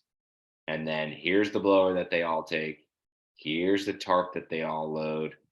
And then here is what the customer owes. So this is what I was saying back in the opening monologue, where I was saying in Google Sheets, like it's on their phone, right? But they live in this is their entire world on Saturday because it's got everything. Where to park the truck. So do you unload the truck and park it out back? Because we can do that on Saturday nights. Or we got to go park in the parking lot because we got to be out of the way on Monday morning. So this literally, like this document runs the entire company. I wish I could show you the one for this week because it's fucking nuts. But I can't because it's got the names and addresses of people. But and then this is the duration of the rental, right? So we dropped that sucker at 7:30 in the morning, but it was 10 a.m. to overnight to 6 a.m. the next day. But this document absolutely runs the world. And then in this same, so this is all still in Google. You've got I'll try and pull this up and hope it doesn't screw me. Oh, it is. Stop. Oh, boo. Okay, get out of here. Get out of here. Get out of here. Stop sharing. Nick, while you're doing that, didn't you just say something about where'd you go? Why are you not on my screen? What happened to you? There we go. I should be Oh, here. there you go. I'm back. Didn't you just say something about your tarps? You color coordinate your tarps like red one color, green one color, etc. Okay. Yeah, I started doing that too at the beginning. I had like blue, silver, brown, specifically the same numbers, like 16 by 12s, 15 by 11s, and say 15 by 15s for bounce houses. But I found going through so many different people coming to work and they don't stay, and you get somebody new and you try to teach them all. You kind of get some pretty common sense people, and I'm being very nice. So I just take the back of every corner of the tarps and I'll write 15 by 15 on all four corners with a marker, or 20 by 12 on all four corners. So then if I say, listen, go get an 11 by 15, it's a silver one. They go over there, they open up the thing. Oh, this is 11 by 19, nope, 11 by 15. There you go. We take that one. So because I got tired of the color coordination thing. They just, for some reason, some people just can't get it, but they can see, so they can see 15 by 15. So, that was another stupid little quirky thing that you just talked about that I do that is helpful. I mean, it's on the tarp. It's there forever. It's not coming off until that tarp goes to the garbage. So, I found that to be a little helpful. The color coordinated is great, a little more expensive because you're buying specific color sizes, No, so what we do is when I go buy I got to go buy 4 new blue tarps tomorrow, because we need more for this weekend because it's so bananas. So I go buy they're all blue tarps from Harbor Freight, but then I put color zip ties on every corner. So the blue tarp has blue zip ties. The yellow tarp is a blue tarp with yellow zip ties. Did I cut out right there? Do you guys hear me? I didn't see anything for about 30 seconds. You just sat still with your mouth open. Yeah, I don't know. Summer started, so today was the last day of school. So I don't know how many children are out there, and I don't know how many iPads are out there. So my internet is kind of slow. So what I was saying is, the blue tarp is a 20 by 30, and I put blue zip ties on the corners. The yellow tarp is a blue tarp that's 20 by 30, but I put yellow zip ties on the corner. So it's just zip ties on the corners that color coded, so I can just go buy the cheapest tarps at Harbor Freight.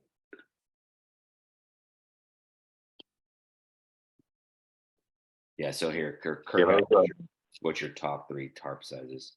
And so these are all 20 wide by something, but they are actually like 19 and some weird fraction by 38 and some weird fraction. 20 by 20, 20 by 30, and 40. Boom. Yeah, we found that the 15, I think it's 15 by 20 is the perfect size for us, and so we literally keep just one size tarp, so we don't have to label everything. But 15 by 20, so that goes under any regular bounce house, just one tarp, and then everything else, the combos can get 2 of those, and a water slide can either get 1 if we just want to cover the landing area. If we need to cover the whole slide, we put 2. So it's just a matter of 1 or 2 tarps, and not necessarily the size. 15 by 20 so it turned out to be kind of the sweet size for us. Yeah, that's not a bad idea. How do you just do, instead of 4 nails, you would do 6, tarp stakes?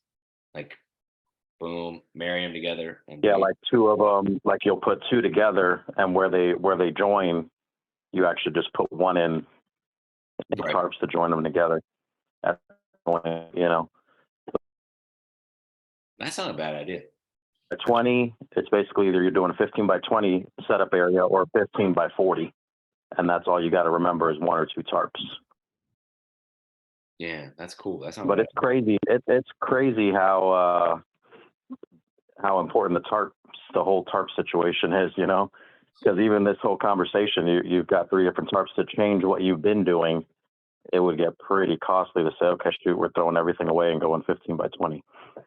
For sure. The whole tarp thing, the whole tarp thing is just way too complicated. I hate tarps, but we do the same. I've heard you say, Nick, that your area is muddy.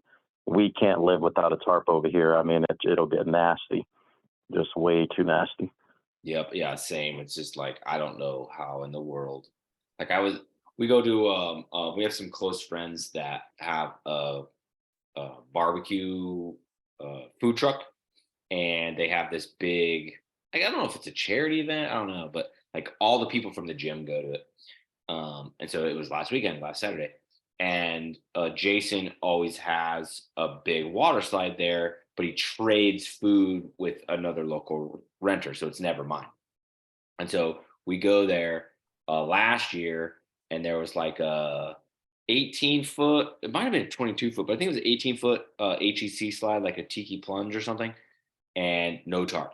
And I'm telling you, like, it's just like, you can just see the mud. I'm like, oh my God, oh my God, oh my God, oh my God. So then this Saturday we went, and it was a 19-foot titanium from Jump Orange. And there actually was a tarp under the pool, but it's like, it was just big enough to fit under the pool. And I'm like, oh my God, dude. Because that titanium was new. It was very pretty. I was like, I had to walk away. I'm like, I don't know how you do it, because it's just mud everywhere. Like when you fold that slide, it's just like mud, just all up in itself. And I wish. Yeah, Go ahead. No, we set up at a school yesterday, and it ended up being a very sandy area that they needed us to set up in so we can be close to the electricity and water. So we got there, we set it all up. It was 6 water slides. It's the biggest setup we've done so far, but 6 water slides and a bounce house. And then it was gonna rain some that day too. And I said, okay, great. So we put tarps down, of course, everywhere. And then I even went as far as to we ran up to Lowe's, and I got a kiddie pool. I went and picked up 7 kiddie pools, and I told the teachers, I said, hey, as best as you can, try to see if the kids will just step in here before they hop inside. And I'm glad we did it. I mean, it cost whatever, like it was $12 per pool, so another 120, about $100. But it was worth it, because those things came back in a lot better shape than they would have. Oh, absolutely. That's a great idea in big events like that. Especially, agreed. Yeah, for the event, because I always thought it was goofy, to see people riding around. I wouldn't imagine hauling a kiddie pool to everybody's backyard, because Right. those things are bulky. But for that school setup, I think I'm going to do that for the rest of summer. Did you also mention about putting tarps down in between every one of them? Is that what I heard you say? I didn't. We thought about it, so we did. There was a gap. You run from one slide to the other. You ended up running through sand, but we probably should have, and next time we probably will. Yeah, I must have misunderstood. I thought you said you had done that, and I thought you said you did that and you didn't know how to hold them down. Maybe that was another person, and I was going to follow No, up. what we do, Mark, is if we only keep one size tarp, so 15 by 20. So if a water slide requires 40 feet of length, of tarp length, we put 2 side by side.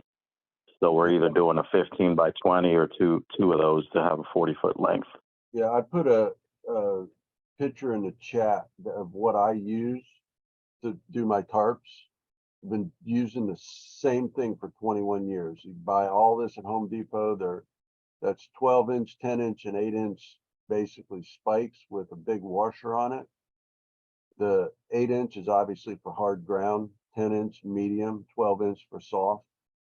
It'll hold your tarps perfectly in the ground. My 12 by 16 tarps that I put under water slides, I use 7 nails on each tarp. Tarp doesn't move. But those can all be bought at Home Depot. They're not expensive at all. Maybe a couple bucks a piece. And then the washers, you buy a pack of washers, 50, 100 pack. But anyways, I put that over there in the chat for people to see if they wanted to see it. That's cool.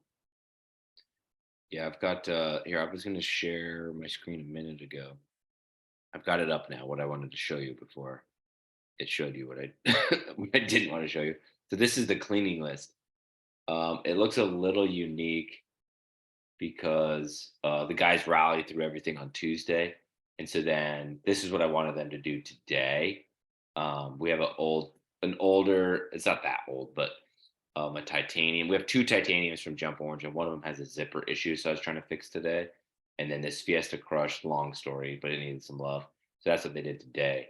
But then this is the repair. So our Blue Crush soaker hose from the Easy unit. I usually like their freaking soaker hoses, but it broke. I have a permanent, or I'm sorry, I have a temporary fix on there, but I need to get something better on there. And then this is the cleaning from week to week for the last God knows how long. This is and who cleaned them. That week we did a bad job, but so then it just moves down. So then you always know who cleaned it last week. So if we go set up, like I wouldn't set up the LSU slide today or combo today. And so if I'd have opened it up and it would have been a mess, I didn't know to get on Ty because he's the one that cleaned it. And then over here, this is all of the newer units that we have that don't have the Velcro, the banners that Velcro on yet. So this is all the size of the Velcro. So that's what that is. That's over there. But this just lit, right? And the guys go in and just type their own name or who cleans what. Works out really well.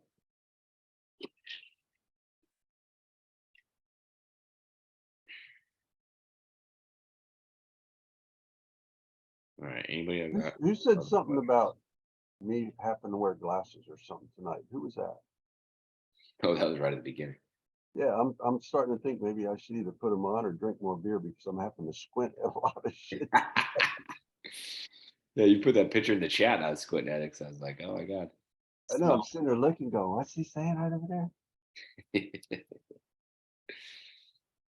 Hey, do you try to set a target for your folks on how long it should take to clean each unit, like an hour per unit, or if there's a different time frame for each?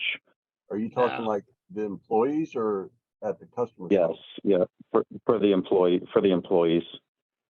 I don't. I pay them per unit when they clean. That's like I pay hourly while they're you pay per unit. dropping. Okay. Yeah, and then I pay $15 a unit.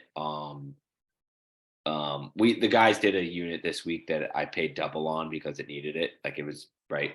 Spend the extra time. I'm gonna pay you guys double. Get after it. But $15. Excuse me, $15 a unit. If one guy cleans it, $15. If two guys clean it, 7.5, 7.5. They just split it. That way, it's like you have to make sure, obviously, that they do a good job because whenever you pay piecework like that, they want to go fast. If they pay hourly, they want to go slow, right? So, it's just how I've always paid. So you've got to have some kind of checks and balances in there if you're going to pay like that.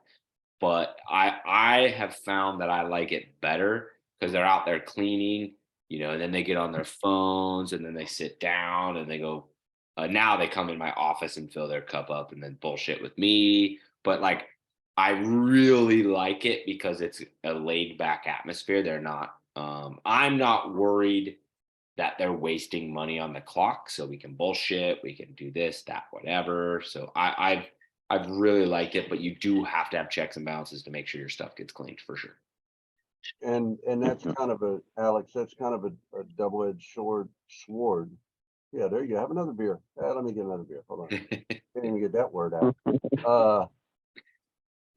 Everybody has their own pay thing. A lot of people, if you were to throw that question you just asked into, let's say, the Party Rental Knowledge Group or the EPA group, you're going to get 50 to 60% say, oh no, pay by piece.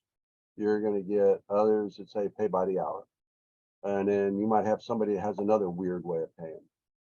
It's going to go what benefits you and what works for you. Me, personally, I pay by the hour. Am I at the shop when they're cleaning? Yes. So I'm always there. I can tell, okay, they're out there on their phone, or if they go inside the slide to dry out a slide. I know for a fact this 59-year-old guy can go in a slide, dry out the inside of a 19-foot jump orange slide completely and be out in less than 5 to 10 minutes, max 10 minutes. If they're in there 15, 20 minutes, you know exactly what the hell they're doing. They're talking or they're texting somebody. So you just go over there, you bang on the slide and say, come on, get the hell out of there. But I found paying by the hour, my guy seems to take more appreciation to his cleaning than just rushing through to get it done to get that quick pay per unit. So like, for instance, today, one guy, and I did the rolling, but one guy set up an 18-foot water slide, completely dried it from Ultimate Jumpers, an 18-foot water slide from Leisure, a football, basketball game from Leisure, a football toss game from Leisure, and a sports challenge game from KNS Inflatables by himself, set them up and cleaned them all in 6.5 hours. Now that sounds like, holy crap, that's, 6.5 hours he was cleaning.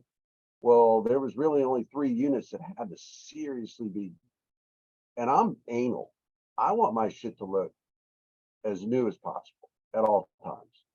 So a lot of people let go with dirt on the bottom, or, maybe some little dirt at the top or whatever. I know, you get your ass up on a ladder, you get that shit clean, wipe it, I don't care what you do. That's how I want it. So there was, like, out of all those units, there was 3 units that really needed to be cleaned, but there was a lot of them that had to be completely dried. And the one guy did it by himself. Now, if I was to pay him per piece, I would bet you he would be done in 3.5 hours and want to get all that money. And then when we set it up, I'd look at it and be like, you got to be flipping kidding me. So I found it's beneficial to me, because I'm anal and I'm very picky, to pay by the hour. So it's going to come down to you, how you feel you want it to be. If you're not around there, I would probably say pay by the piece. But if you're going to be around there and be able to see what they're doing, I would say pay by the hour if you want it clean, and make sure they clean. I mean, literally a water slide, maybe an hour max, unless it's filthy. Then you're looking an hour and a half maybe for a water slide. So if you're paying the guy $14 an hour and you tell him, okay, I'll give you $15 to do this water slide, so he gets it done in a half hour, he gets $15. Or you say, I'm going to pay you by the hour, and he does it in an hour and a half, and he walks away with $21 or $22. What do you think he's going to do? He's going to do the pay by the hour, but your stuff's going to come out cleaner. That's the way I look at it. Yeah. But that's me. Yeah. Again, So Nick, do you do like a hybrid then? So like you do W-2 and then the pay by the unit when they're cleaning? No, it all goes on to payroll. Yeah, so So how do you, so do you count it as like 30 minutes then or something? If there's like 2 people? Yeah, but I don't get your question. So you said, so you have your employees on a W-2 per hour, but when you pay per unit, how do you record that on the W-2 for payroll? they're each on their own time clock, correct, Nick? Yeah, pretty much. Yeah. So if each of them goes in at 10 o'clock and they clean one water slide and each of them work for a half an hour, then they only each got 30 minutes on the time clock. Yeah, but he said that he pays $15. No, that he was given an example. Is that okay? So I think what you're asking is, Nick, you said you pay $15 to clean a unit. 2 guys clean it, they get $7.50. So when you're paying per piece, you total up that at the end of the day, and that's how it goes on the payroll. Is that correct? yes. Okay. Yeah. So I report their hours times their hourly, and then how many units they cleaned times 15. Or if it's Okay. split in half. It's You in that. would Yeah, split yeah. half. So, but it would just be like 3.5. You know what I mean? Times 15, and then that goes. Okay, then I get it. Yeah, and so then, and our hourlies, their hourlies fluctuate depending on who's working in the truck. It's probably more complicated to explain than it actually is, but it works out well. Like the first 2 weeks I sent in payroll to my new account, and he was like, "What the fuck is all of this?" And then I explained it to him. And he's like, "Okay, check." I said, "Just trust me. Whatever I send, you just got to go with it that it's right because the pay rates fluctuate versus driving, helping, driving with a driver, driving with a helper, and then cleaning. But like it all totals at the bottom. And so it worked. It worked as long as I'm not breaking any rules, which I don't know that I am, but nobody, my account never told me. So I don't know. I think for someone who hasn't had to separate hourlies with cleaning and that, it's kind of difficult to kind of understand, which I don't know if Kevin's had to do that with anybody or not. So that might be why he's asking those questions. Yeah, because I'm debating on that because like I definitely understand the pros and cons. Like you guys are saying, if you do it per unit, then they might blast through it and not actually do a good job cleaning. Oh, they Versus do. if you do it hourly, they're going to kind of take their sweet time. Yeah, they Well, will they can blast through. Yeah, Like taking a sweet time and blasting through is probably the most truthful answer you could say. But that would be where we come in and say, "Hi, our guys went pretty fast, but shit, man, there's water all underneath the pool on the front of this one. You guys got to get back in there and do that." Well, they're still only getting $15 for that unit, and they got to go back in there and clean that. If it's by the hour, you're still watching them, and you can walk out there and say, "Hey, you guys doing a good job," but there's still a lot of water up underneath the front of the pool. So it's kind of each way is the same in a sense because it comes down to us to go out there and say, "Hey, you kind of missed this, or did you lift up this wall and get the water underneath the bottom of this wall?" Or there's mud prints all still on the bottom of the entrance. Something that they would skip by because they want to get done faster because of how they're getting paid. So it's still ultimately, Kevin, it's up to us to say, "Okay, you need to do this a little better," or "Hey, you guys did a great job." So that's the way it comes down with that with us. and deliveries are the same because there's half the people pay per delivery per pickup and half the people pay hourly. So the reason I do hourly for the drop offs and pickups, let me just be fully transparent. So I am nowhere near the stickler that Mark is for the cleanliness. Like I want it to look clean and I want it to be clean for the kids to jump inside. And I definitely want it to be sanitized, but like not to some extravagant point, like dry it out. No, we don't dry out water slides. We don't dry out wet dry combos. And from now until September, we don't ever do it because it's that's my style, whatever. So that's why I pay per piece for cleaning because like I just want the cleaning. Like let's just get the cleaning done. Like you guys got to do a good job. Let's get the cleaning done. But then I switch when it comes to drop off and pickups to hourly because my emphasis switches. Now I do want high contact. Now I do want great customer service. Now I do want you to be patient while they tell you, they debate which direction they want the slide to go or whatever it is. You know what I mean? I want all of the customer service to be present. So I pay hourly. So if they got to stand there an extra 10 minutes while they go back and forth about which direction they want the water slide, nobody cares, right? Except my payroll. When it comes to cleaning, it's like, let's just clean these and get them done. Like I just want to clean them and get them done and get them out of here. You know what I mean? There's not a right or a wrong to either of those, but I go for speed on the cleaning and I go for customer service on the other side. All right, I'm gonna jump in. I got to jump in on that one. Yes, I am a stickler with the cleaning. Water stuff. If I know my T-Rex water slide is going out this Saturday, and then it's going to go out next Saturday, and then it's going to go out 2 weeks from that or 3 weeks later, unless I physically see dirtiness, when I pick it up, I do not set it up and dry it. It only gets set up and dried if I know it's going to sit for more than 3 weeks before it goes back out. That's with my water stuff. And it leads to a question that Al asked. If he's still in this meeting, I don't know. He asked it back at 8:56 tonight.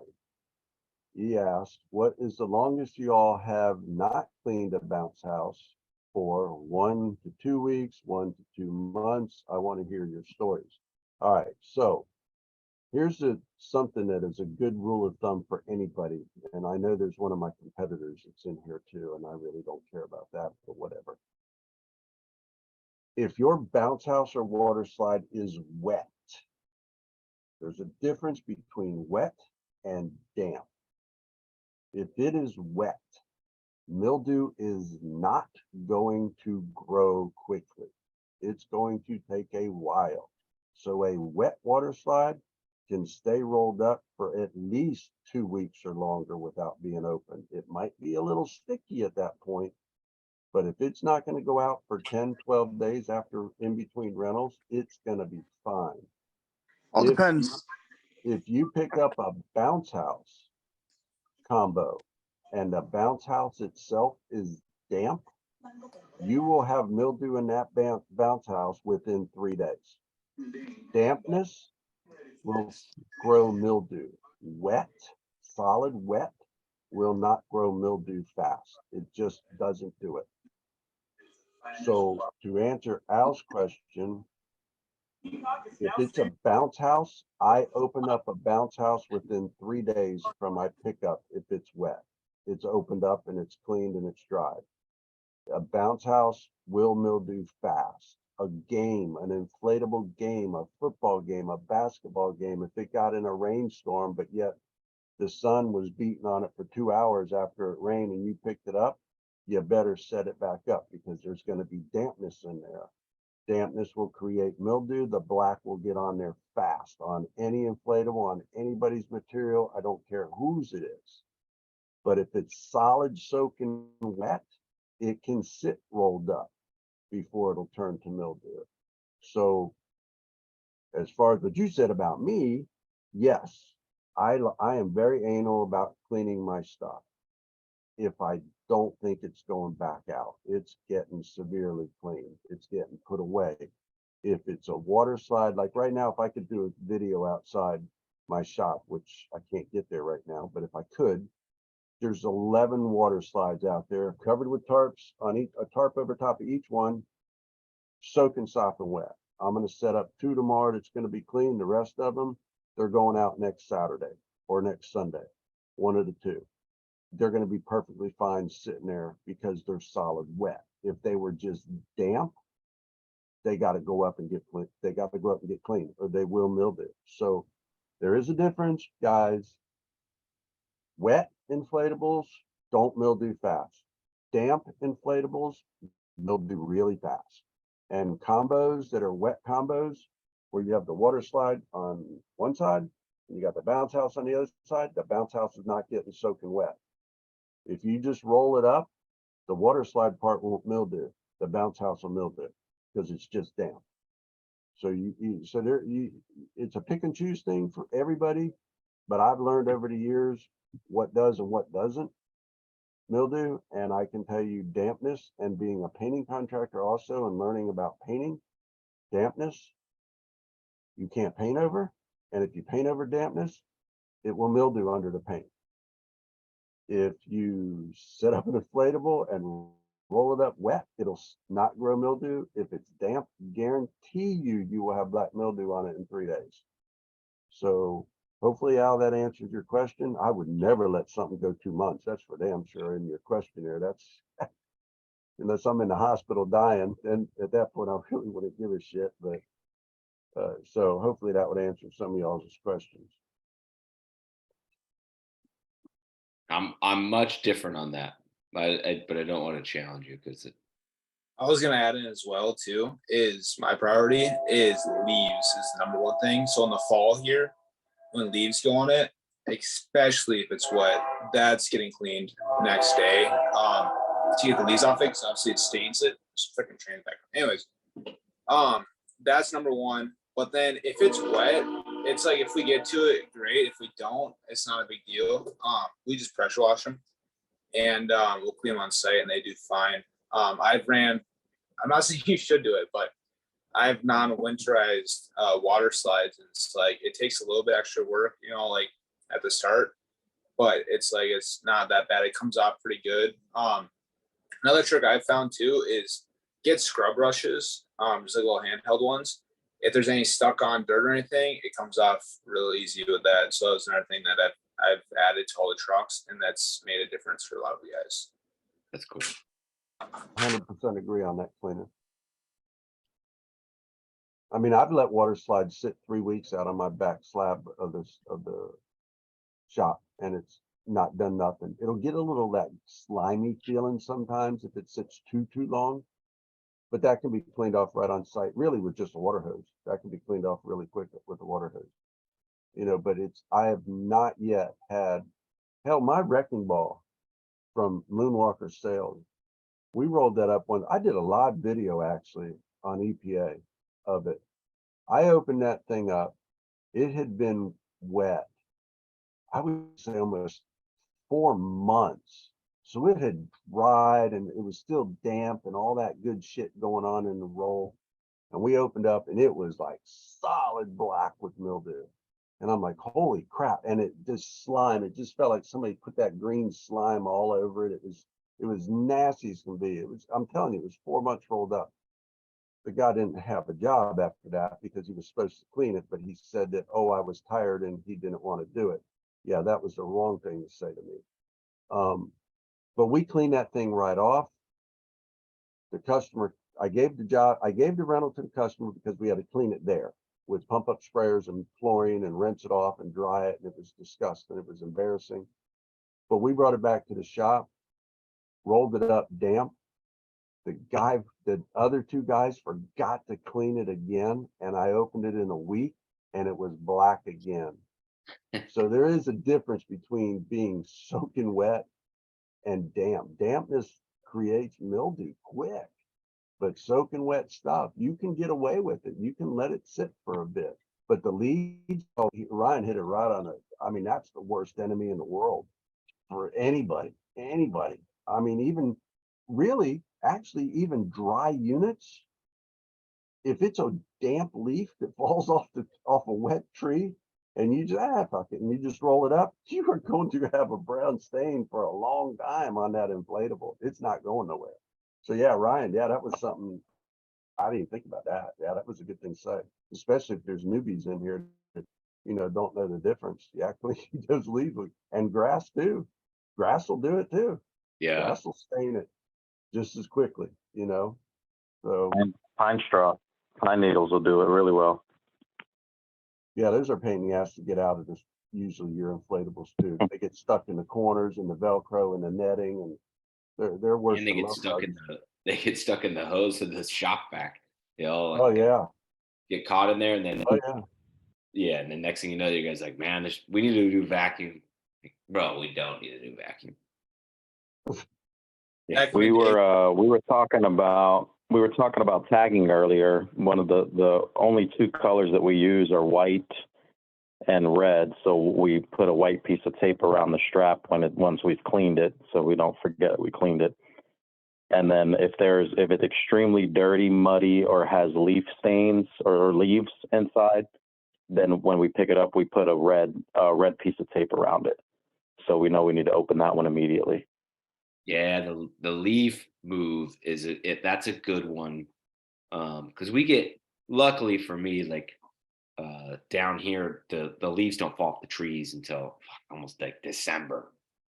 So but they kind of starts right in November-ish, early November, late October. So it starts to get to be an issue. But like when we have our monthly meetings at that time, I'm like stressing, like, get the leaves off, send the guys with blowers, get the cheapest blower, the cheapest plug-in blower you can get off Amazon, and send them with a blower. That's what I used to do back when I was picking up all the units. I would go with my stake bag, my stake puller or Primar thingy, and the blower. And I would blow the leaves, and then I'd blow them off the tarp too. Hey, Nick. Yeah, what's up, man? Hey, you may have already covered this, but what do you pay your guys per unit to clean? 15. 15, gotcha. Yep. And I've thought about switching to hourly because I feel like we're at a size now where the cleanliness matters. Like when you're like the smaller I don't know. I actually don't know how to explain that, but that's just what I feel like. So I've thought about switching to hourly, but the guys like to fly through them and make a bunch of money. So it's like, it's tough. I don't know. It's tough. Yeah, we pay anywhere between 15 to 35 a unit. To clean. Yeah. And then we have this Mexican dude that comes with his girlfriend. They clean it together and they get paid per unit. Yeah, that's what's up, bro. If you've got that like reliable one that's like detail oriented and like almost OCD that can't roll it dirty. It's, Oh yeah. Oh, the best, dude. Yeah, and then we have these poles that you use for the cleaning windows that they clean the whole outside of the unit with the window pole. Yeah, the best. Lakeside bouncers, where are you located? I'm out Kansas City, but I live out in the country, about 45 minutes north of Kansas City. No, I just was asking, there's someone in Florida that has a Lakeside in their name of their bounce house company too. Yeah, we just started 2 months ago. We got 10 units. We just ordered another 5. Good for you. Good for you. Starting strong, but don't start too strong. Yeah, we got 100 rentals in the 2 months, so. There you go. Yeah, that's good stuff. Love it. Good job. Let's see. I think my Facebook died. My Facebook dies all the freaking time. Oh my god. Sorry. Oh my god. Yeah, I know you were talking about being anal and cleaning and everything, but that's one of the fights me and my wife have as far as cleaning, because I'm down to cleaning the blowers, the extension cords, the spikes.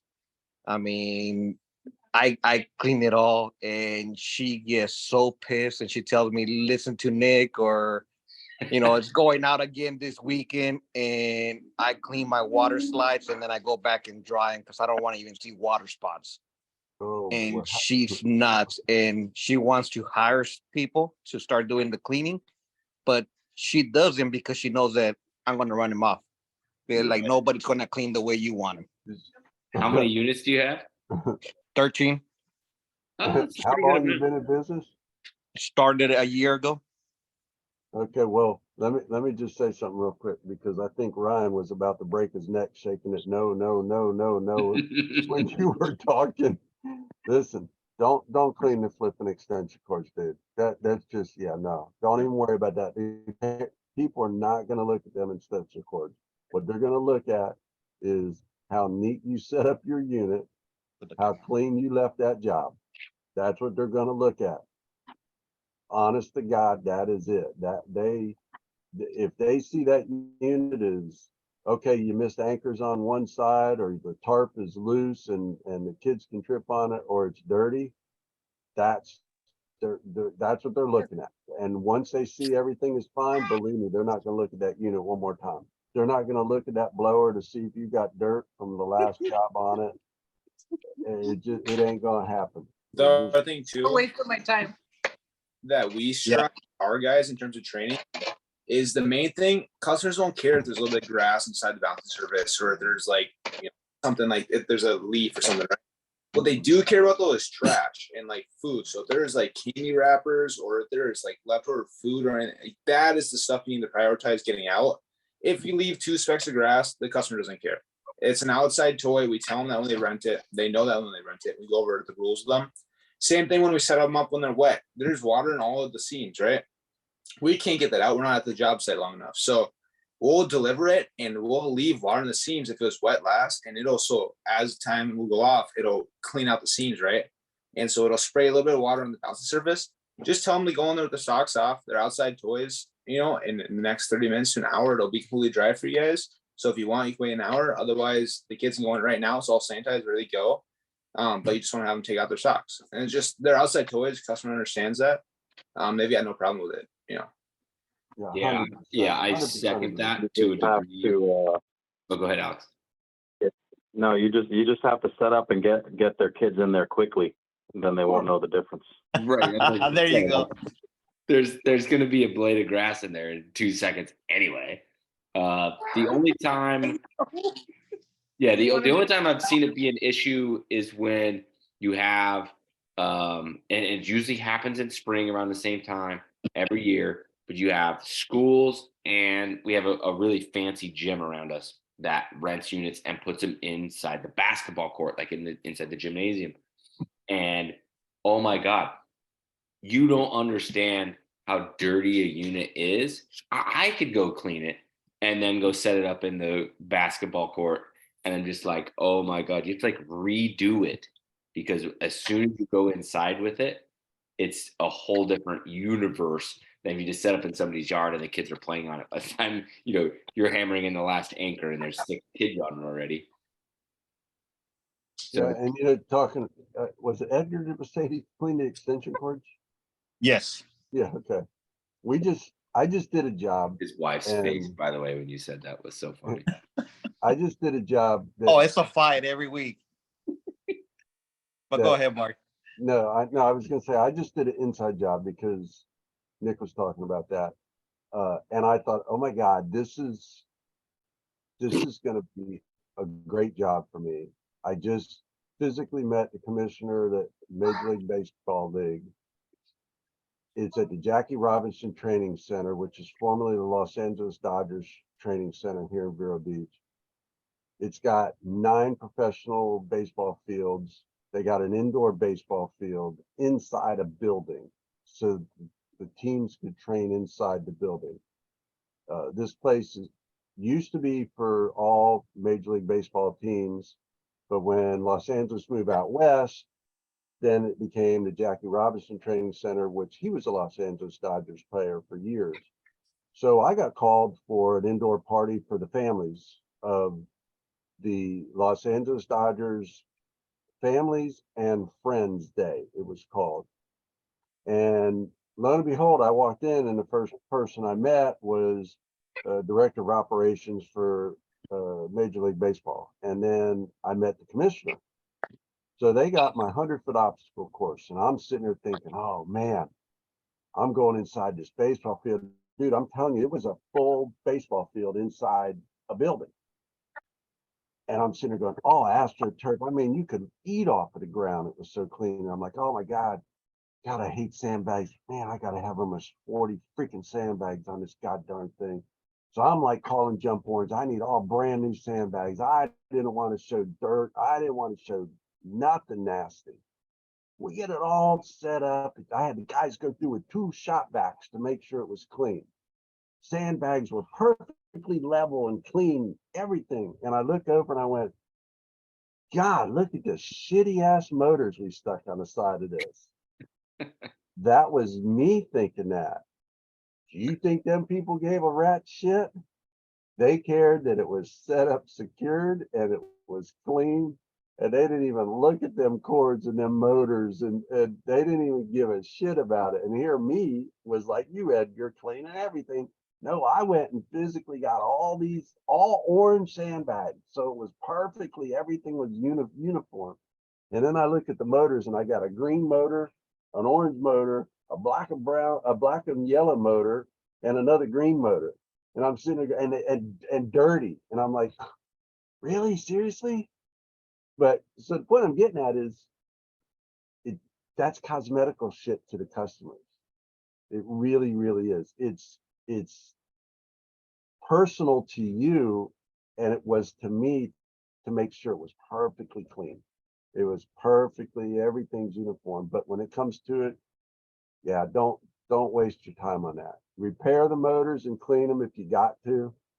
If you don't got to, they're going to work perfectly fine. Get the leaves out, like Ryan said, if it's in there. Don't worry about a little bit of grass. Don't worry about a little dirt. They're not gonna They're not gonna say anything about that. You Yeah. set it up dirty and unprofessionally, you're gonna get something said. You know, Kind of the balance, the check and balance that I teach the guys is when you I set got up. pink extension cords. Yes, I got pink extension cords, and they're dirty. Who cares? Yeah. You know, who I- cares they're dirty? So I teach them to make sure the extension cord runs along the ground in a way that's appealing to the eye or that you can't see. So like let's run it along the edge of the flower bed, the edge of the fence, but because I require all my guys to take a picture on setup and post it to Google. And so when I'm not running routes with them, I just go through and just kind of scroll the Google pictures, and I'm not like a dick about it, but like I see one and you have like a big bunch of cord next to the bounce house. I'm like, dude, pull it tight. And then behind the bounce house, let's spool it up or do whatever you got to do. I don't even care if you like chuck it behind the bounce house, but where it's running, let's make sure it looks neat, clean. So that way it looks like we took our time to set it up versus what everybody else does, right? Quote unquote, which is get it set up good enough and bounce. Like, let's be meticulous about the setup because that's what they're gonna walk out their back porch, see the water slide, and then like some goofy ass cord just running across the yard is like an eyesore. Let's just be thoughtful about it so we can really impress them with the details that they will notice. Same thing, but we also train our guys to avoid tripping hazards too. So like, for example, if you're running up near a door, you run the opposite way of the door, so there's never gonna trip on it. So yeah, but similar. Or Or under you the gotta carpet. run under the door, like you said, put a mat over it. Put Yeah, the, the put the mat, cart- put yeah, up they- against yeah. the mat. So Edgar, your wife is probably correct. Edgar, you're correct because everybody, when they start out, you are doing it exactly the way you think you want it to be. Everybody does it. Everybody does the anal stuff. Everybody does all that super stuff, extra stuff. Hell, I used to physically take towels and dry the water slides at the job when I pick them up, even though I could have took them home to the house and before I had my shop and dried them there. I would do it on the job. It was so anal of me at the beginning. But you know, I'm really impressed with knowing that someone is in here from a family that started this when he was a child and has continued, and I'm talking about Ryan. He's got a lot of smarts with this business because of that. Growing up in it, learning the ins and outs, a lot of things that a bunch of us might not say or know. He's probably knows a lot, you know, so we should take heed a lot of stuff that he says, even though a lot of stuff that we all practice. There's things that he's mentioned that a lot of us don't talk about or do. So yeah, it's, you know, I appreciate that. I just wanted to make that note. Yeah, man, I would love for my kid to fall in love with it. So far, I'm not off to a I'm not off to a screaming start. So we'll see what happens. Yeah, my kid became a firefighter, so that's out of my question. Yeah, I don't. So when I'm done, Moon Man's gonna either die or I'm selling it to somebody. Right, I'm the same. I'm like, yeah. When I was on, I think I had somebody on the YouTube channel. I don't remember who I was talking to about this, but it was like an interview type setting, and we were talking, and I kind of went on like a rant. Like I got on one where I was like, if you're, it was there's a YouTube video on my channel that's probably like top 3 videos of all time I've ever made, and nobody's ever watched it. I had Adam on, who owns a credit card processing company. And so it's him and I like in the thumbnail. If you haven't watched it, go watch it because it starts off kind of like goofy, but then he's very smart and into leadership and into management and into smart decisions, and he's an amazing entrepreneur. And I'm into all the same shit, and we start riffing. And so that's what we were talking about when entrepreneurs start talking about the 16-hour days and the blah blah blah blah blah. Like it's like mad respect. Like we all did it, right? Mad respect. But then you watch certain people that keep doing it and keep doing it. And it's just like, bro, like, what are we doing? We're still working like you're supposed to work that hard in the beginning to get it off the ground. But then at some point, like the business is supposed to scale and get it at least a teeny bit easier, right? But they'll post things that they're doing it for their family. I'm building this for my family. And what I remember telling Adam, I'm like, bullshit. You're not building anything for your family, dude, because you're not around to be with your kid. Your kid doesn't want this fucking thing that consumes your life. Like, you're not building it for anybody but yourself. Like, let's all stop lying to ourselves here and realize that, like, you're building this business for yourself. Now, if your kid does like it, it's like massive, massive, massive bonus. That's super cool. I would love, my kid's only 9, but like I would love if he was like into it and wanted to get into it. But let's be clear here. I'm not building anything for him. I'm building this company for myself. I would just love if he wanted to come along for the ride. So don't go post all, all high and mighty on YouTube or on Facebook that you're building it for the family, because your family don't want no part of it. Promise. Yeah, you got awful young kid. You got a long time to keep working, son, before they're able to start working. I don't know. We'll see. If I can do it right, I'll have them in the truck in a year or two.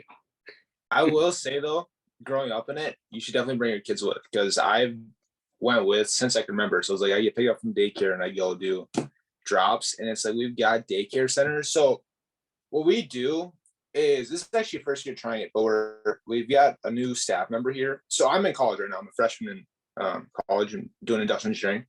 But anyways, so I'm away. I'm at an internship, and so I'm kind of like a manager on the office side of it thing. So I just do reservations, outside of work. But and then on the weekends I go back. I'm like, in fact, I'm actually going back tomorrow night to go load trucks for double carnival on Thursday or on Friday, and then running the weekend Saturday and Sunday. So anyways, go with or bring your kids, because I love doing it. But what's really cool is I grew up, and so as soon as I got my license at 16, I started doing deliveries on myself. And I've got daycare centers that have known me since I was, 5 or 6, and so like they saw me grow up, and you see them every single year. And it's like super cool and funny. It's like I just be graduating high school, and they're asking me, "So are you married now, or you got a wife yet?" I'm just like, I'm 18. I'm literally, So it's cool too. It's like you build a lot of relationships with them, and like a lot of our customers generally like care about like me and like my brothers. So like all my brothers grew up doing it. None of us are really gonna stick with the company. My dad will never let us. It's just too much physical labor. And it's just, the whole seasonal thing is the issue. With us, I love doing it. It's my favorite thing in the world. Ask anyone I know. I smile every time I mention it. But it's one of those things where it's like we're keeping it. But this next couple of years are gonna be really telling, because basically I'm kind of starting to step away. I'm full-time college student, and then I'm getting internships and stuff. So it's like it's going back to my dad being the one in charge versus me. And with me in charge, we've run the most profitable years we ever have. But it's because it's like doing stuff like this, where it's like I started paying attention to what other people are doing and learning. It's like we've been in business for 19th season now, but it's like there's so many rooms for opportunity to improve, that I'd say just like pay attention to this stuff. I've learned a lot from it. And it's like things that are so small. Like, for example, when you roll the jumper and you put that strap underneath the bottom so you don't have to freaking lift up the side. Yeah, for like 15 years, we did it where you just lifted up the side and you freaking, like, it's like stuff like that that you learn. And then it's like, I didn't think of multiple different things, but, things that you guys do that's different that I've been able to learn, even like, okay, I'm gonna get so much grief on this, but the whole sandbag fee, that was from you guys. We added that. So I know it's against what you want, but what I did is it sucked and we hated doing it. And so I ended up charging, now it's $50 an inflatable for a sandbag fee, which sounds high, but it's a flat fee. Some people charge per sandbag, which I think is weird. It's per inflatable for us. But what I did to try to make it so it's not just like an additional cost is, now, because I'm in Minnesota, we don't tarp. So unless we're on pavement. So your $50 fee now covers sandbags, a tarp, and gym mats. And you get that every single time you order it. And so you're getting 3 items now instead of just that one, and it makes it safer and stuff. But the main reason is because we hate doing it on pavement. So it pushes them to go on grass. But yeah, just like, I don't know, it's the one thing I say is like, I've learned a lot from being in the group, and I'm pretty active in the Facebook groups. And I actually watch all these. It's my first time being here live, but I normally watch these and I'll run a route or I'll be driving, but it's a pretty good time.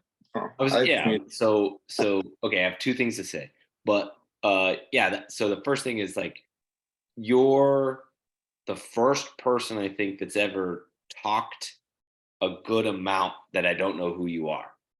Like, I've never seen your name, and I've never, like, I don't know anything about you, which I love. Like, that's awesome. I love it. So kudos to you. Keep coming back. Love it.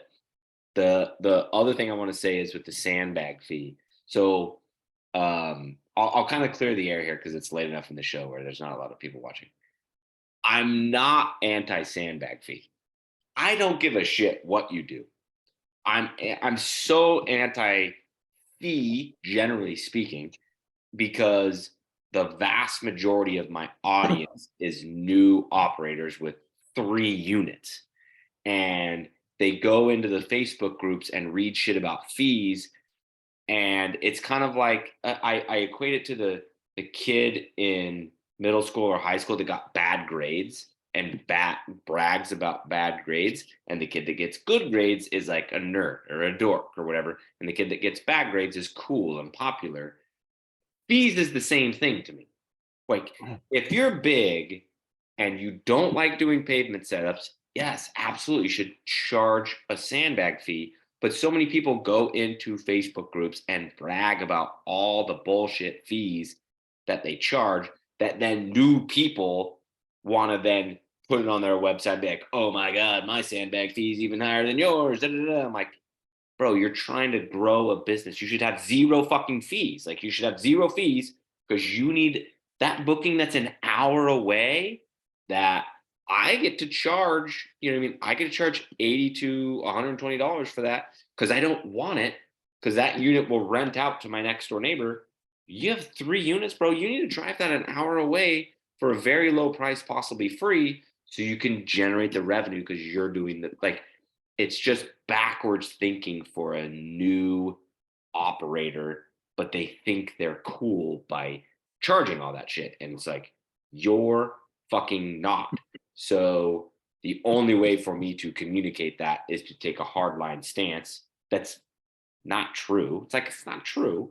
But like, if I take a hardline stance, you know how many people that are new operators that have told me, like, literally, like, bro, I had my busiest weekend ever because you said fees suck, so I removed them all and I had my biggest weekend ever. Like, I literally get that DM. So think of all the people that didn't that did it and didn't send me the message. Like, it works. It's working. I'm getting the message through to people and it's working, but I have to take like that hard line hatred stance in order to get the message across. So like, I'm cool to die on the cross of anti-fees, but I have a park fee, I have a delivery fee. I don't have a sandbag fee because I personally don't dislike asphalt setups, and I don't think they're that hard. But that doesn't mean I'm right. But I just take that stance to try and because I know my voice is the loudest, so I can balance the braggadocious bullshit that is posted in the groups. My voice can balance it appropriately, and then people can make their own decision instead of be swayed one way or the other. That's the whole purpose of the whole thing. Ryan, regarding your surface fee, what do you do for like water slides? Is it the same surface fee as combos? Well, water slides for me, we haven't had it where we had to go on pavement yet. But I would assume same thing. How much weight do you put per anchor? I actually also we're trying out the new Gorilla Jump sandbag things. I got some on order. I ordered a 10-pack. Also, it's really weird too on the Gorilla Bounce website. If you order 10, it's actually a better rate than if you order a pack of 20. It's stupid, but okay. Anyways, side note, tangent. what I started doing is way back when, again, it was like, when I wasn't the one really doing much. We used to always buy Home Depot sandbags or Menards sandbags. And we do the old school where you put it on your anchor and you take your ratchet strap and you kind of like cinch it up and you do it on. So we didn't ever have any of those fancy sacks forever. That worked good, except for the fact every time you rented them out, you tear them, because we also use ratchet straps. We don't use any like the pull tight stuff. It's just not what we've done. We've never done it, and it's fine. And so we did that, and we tear those damn sandbags every single time. So sandbags setups suck. We hate them even more. So anyways, what we started doing, I made them 2 years ago, maybe 3 years ago now. We took 5-gallon buckets, filled them with concrete, and took U-bolts and put them right up top, let them dry, and then took carabiners. Each one is about 100 or so pounds, and it really depends on what inflatable you're doing. But we put like 4 on moonwalk, and depending on the slide, it'll get anywhere from 6 to 8 or 10 or so, depending on the size. But it goes by by size of inflatable. The other thing we do too that I never see is talked about here in the group, which is interesting to me, but a lot of times in parking lots, you can corner them in a parking lot. And so what we normally will do is we will corner it up in a parking lot, and we'll run a stake in each one right on the other side of the curb. And then on that third or that fourth anchor point, we'll just run a ratchet strap and make a triangle. And I don't see many people doing it, and I don't know why, but 99% of the time we can tie down without anything else there. It's really just like, the 2% that you're in the middle of the parking lot, but that's not that often. And when that does happen, if the customer doesn't let us know, what we'll do is we'll tell them that either has to go on the grass or has to go in the corner. And then what we'll do is we'll actually have the customer park their car next to the inflatable, and we'll run a ratchet strap right to the back of their car. We'll tie it down. And so we do stuff like that, where it's like, if you don't tell us, it's like, it's all we gotta do. But we make sure it's anchored down properly, and obviously we don't leave the site unless it's safe, but standard stuff. Yeah, I teach my guys the grass trick too. Like, Yeah, go to a driveway, I'm like, dude, cheat to one side. You can anchor one side and get one tether in for sure. Hopefully you can get this tether to the other side of the driveway, but if not, we can deal with it. And then that way, we're sandbagging, only one side. I love that trick. And even that with like driveways, it's like, okay, first, well, in Minnesota, it doesn't happen that often. The guard yards are plenty big 99% of the time. But when it does happen, it's like, well, one, we always have the entrance go out on grass if it's possible. Like 2 weekends ago, I did one. It was in the front yard, and they had their driveway, and then they had like a walkway to the middle of the front yard. We literally just had the inflatable saddle the sidewalk. So then you exit onto the grass, right? So it's just like stuff like that. It's like, I don't know, it seems obvious to us now, but it's like to other guys or to like my staff, for some reason, they think on pavement's better, and it's not. But yeah, so we do that. But like if it's on the driveway, I'll run ratchet straps on all 4 corners and straight across, because I'd much rather run an anchor into the ground than run a sandbag or a concrete bucket. I personally think it's much more secure. I haven't actually tested it, but that's my opinion on it. It is. There's there's a tent. I can't say tent guy because that's Adam. There's a tent training guy that does. I swear to God, I saw it on YouTube. He has like I forgot what that thing's called. It measures newtons of foot-pounds of force, and he pulls out anchors and then pulls on sandbags and stuff. And it's like, I mean, it's like 3 sandbags is like not even in the same universe as 1 anchor driven in correctly into grass. But what we'll do, I say that. What I do, and I think Trevor and Isaiah may do this, I don't know. It's kind of one of those goofy things that I don't really teach. But if we can set up close to grass this way and close to grass at the back, we'll just take the lashing straps that go that keep it rolled up, and we just make a big loop with those and send those into the grass, especially at the back and rear of the combo or slide, so that's not a tripping hazard. And then just run a strap all the way over to where it's anchored in, and then sandbag a quarter of it or half of it. Mark, you need to teach me. Well, I mean, you've kind of taught me how to do the freaking Tapcon thing. I need to go do one. We had a big pavement setup last Friday, but I was too busy to be able to go. But explain it. So you explained it to me on the phone, but explain it. And if you guys don't know what I'm talking about, in the Zoom chat, there's a picture, and So Mark. what I'm I debating on doing what Mark does, like in a couple of weeks, because we have to set up like a 70 obstacle course and like another unit all on pavement. And I'd hate to use sandbags for all of that. So I hate sandbags. I mean, I will use them on indoor setup. Wait, am I online? Yeah, I got my mic on. So y'all can hear me, right? Yes. All right. So You mean to tell me you don't drill into their indoor facilities? yeah, no, I'll do that. No. I don't know who it was, Nick or Ryan, one of the two said, if I set up on a driveway, I try to get one side to the grass side, to where you can get the anchors into the grass. The other side, I do it exactly what you see here that Nick's zooming in on. It kind of looks like we need to be on acid to look at it, but that's okay. I use 3/16 Tapcons, 2 3/4 inch long. You take that screw out of the ground, the hole is so small, put a little dirt in it, kick it off with your foot, it's gone. You don't see it. It doesn't damage the concrete. Yes, I know there's people going to say, oh my God, nobody's going to let us screw into their concrete. And you're absolutely correct.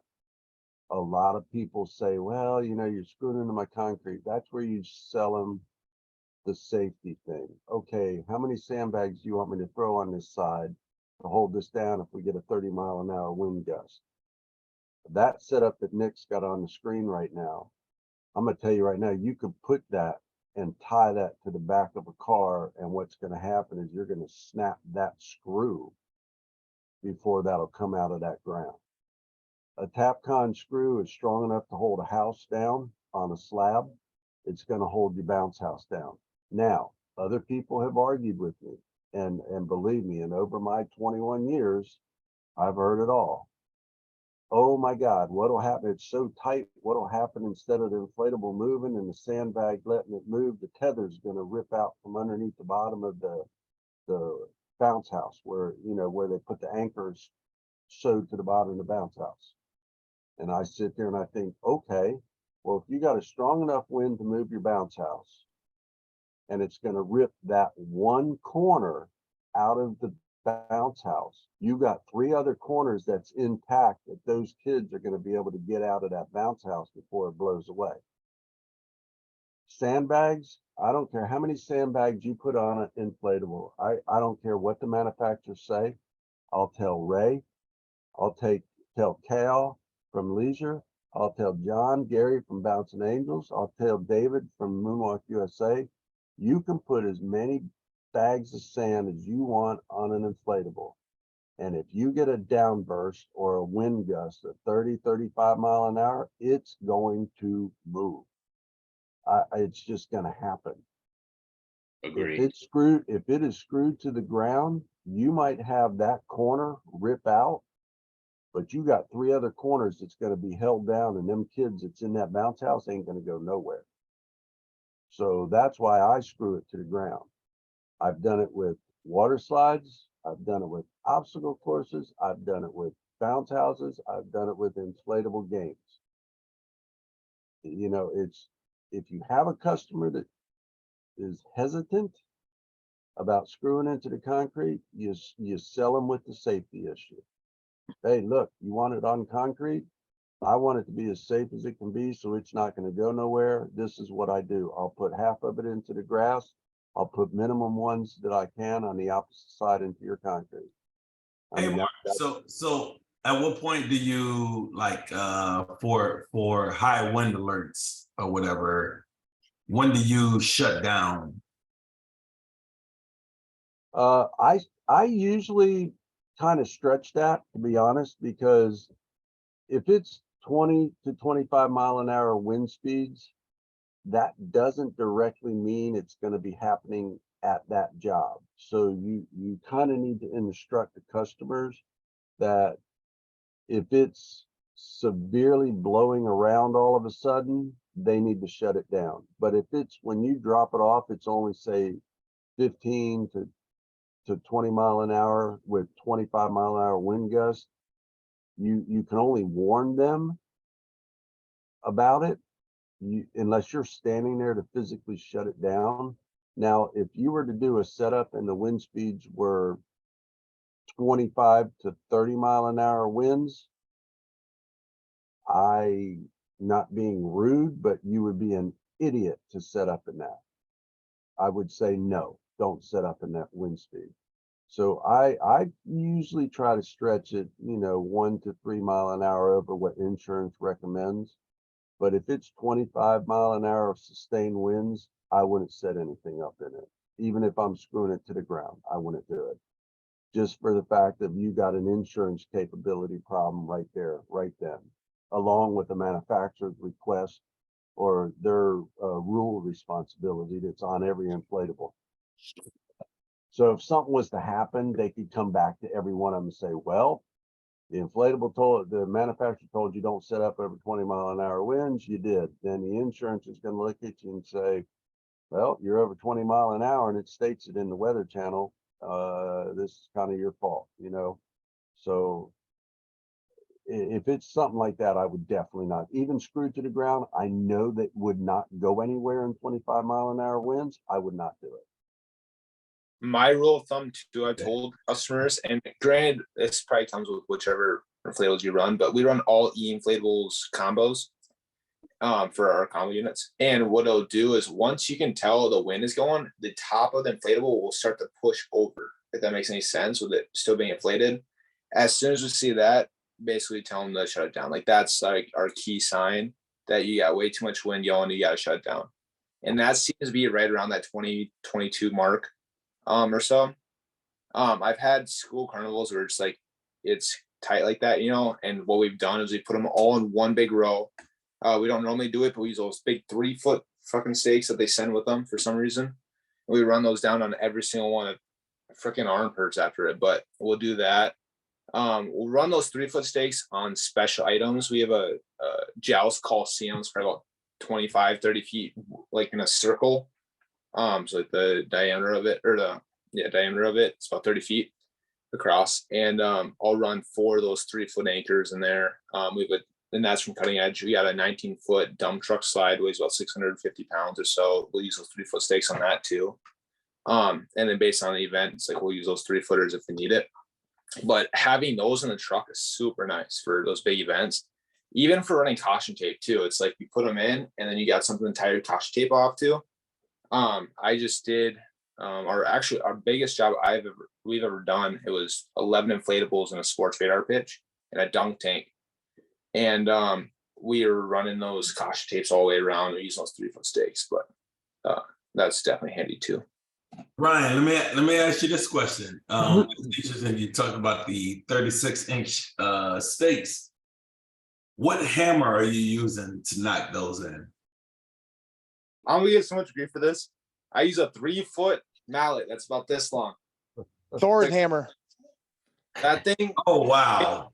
Get the 3-foot one or the 3-pound one. I'm telling you, that is the best weight. Don't get 4; it's too damn heavy. 2.5 does nothing.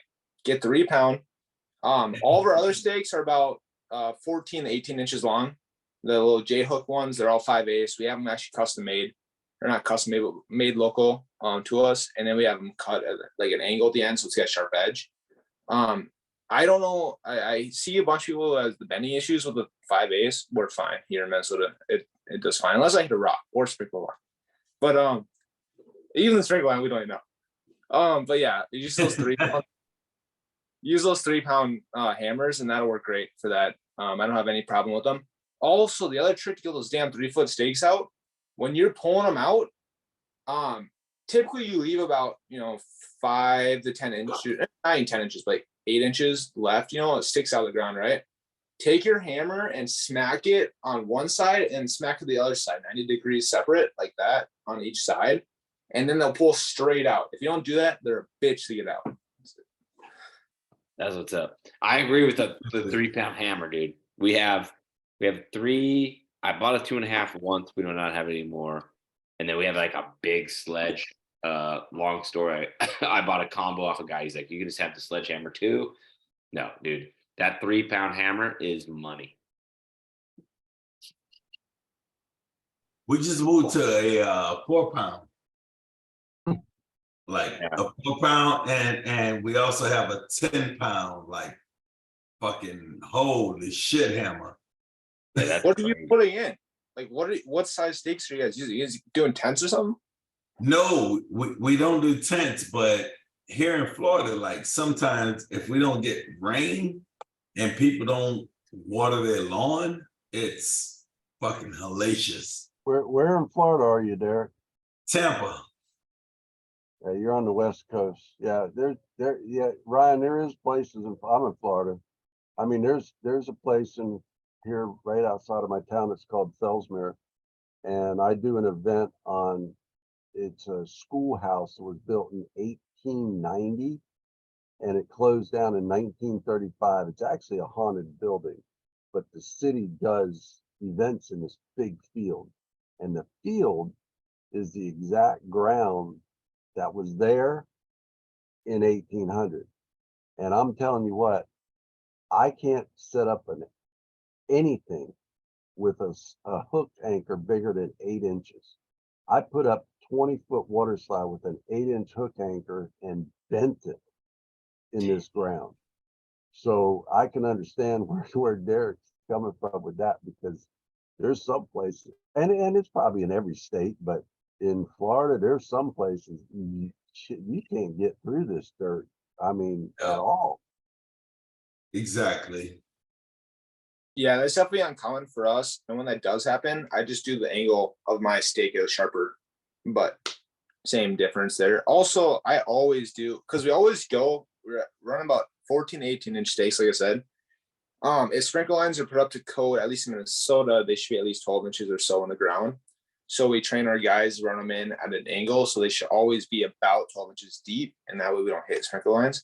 I think I've hit 3 or 4 that I've had reported to me by customers, and you literally just go back there with the damn shovel and you dig it out real quick. It takes 10 minutes to replace, put a little tea in it, but yeah, Nick, that's a whole nother subject, right? Of hitting things, right? We can do another night, right? We Let's not we do it won't tonight. talk about my issue just last week. Oh, the other thing people like freaked out about in the Facebook group, I thought was kind of interesting. But on telephone lines, or like the big wires and electrical lines and telephone lines, there was someone who took a picture of a setup and it was touching a telephone line, and everyone was going berserk in the comments. And they're just like freaking out. I was like, it's a telephone line, not electrical line. It's not, if it's touching electrical, we'd have issues, but they're not tall enough to hit electrical. You are correct. I think I saw that post. Yeah. Honestly, when it comes down to the insurance companies, a line is a line. They don't give a shit. And that's why probably everybody was freaking out. Yeah. That's probably, but everybody's freaking out because they're dumb and they want to freak out. Yeah. That's why they're freaking out. All right. Well, listen, guys, I got 5 dogs to take out, and it's almost 11. So you all have a good night. Ryan, it was very nice to have you here tonight. I hope talking to you guys in person. Again. Nice to be a part of it. I've seen you guys quite a few times online. Awesome. What groups are you in? Are you in all of them? I'm in the mentor one, and then I'm in the what's the other one? That's the only one that matters. You don't need to look it up. Yeah, and then Facebook. Oh my god! Bounce house.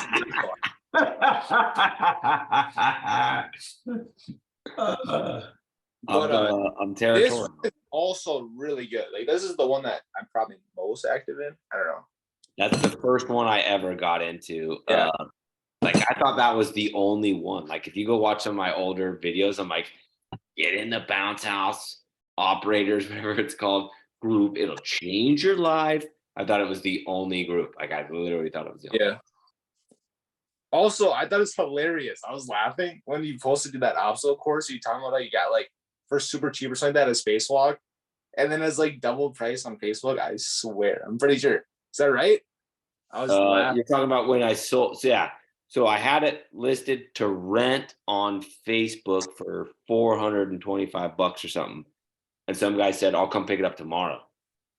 And I was like, oh, bro, if you want to buy it, it's going to be 2,900, 2,800, 30. Yeah, I think that's right.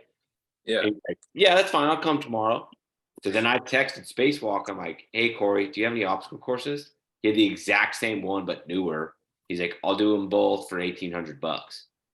So I text the other guy back. I'm like, yep, come tomorrow. And I text Corey, I'll be there tomorrow. Yeah, the guy comes, pays me 20. Drove past it, by the way. Drove past Spacewalk to get to me. Yeah, and then I made $1,000. Yeah, I was just kind of laughing. I was like, kind of like an insider thing. I was like, oh, saw that one. Yeah, and those are the ones where it's like, man, I wish like I still had the guys, like it was Facebook. So like his so far down in Messenger, I could never find him. But like, he had spent, I don't remember the amount of money he told me. It was high, but driving around buying all these used units. He's like, yeah, I'm starting my company. This is my 12th unit or 10th unit or whatever. And I'm like, dang, like when do you start? He's like, well, I got rentals this weekend. I was like, you got insurance? Oh, we need to get insurance? I'm like, oh man. But he was down from Homa, I think, which is like hour 45 minutes south. Yeah, that's dude. Yeah. That's an old story. I can't believe you know that story. No, I think I've seen every single one, or damn near every single one of the videos. Like I watch them quite a bit. I was watching, and it's just like, I don't know, I watch for kicks because it's entertaining. But like, even like you doing that pickup the other day, it was like 2 days ago or something like that. The pink But one? what? The Pink Castle one? Yeah, the one that, I don't know, it's just like, it was like a 20-minute video and it was like no clips. But it's like, I don't know, I just enjoy watching to see like what people like do differently than us, And also too, like trying to find ways to train people. So something new that I tried this year. So this is the first summer I've stepped away and I'm not doing it full time. And it's like, normally I'm working probably 60 hours on it, in between all the time I spend doing reservations, doing deliveries.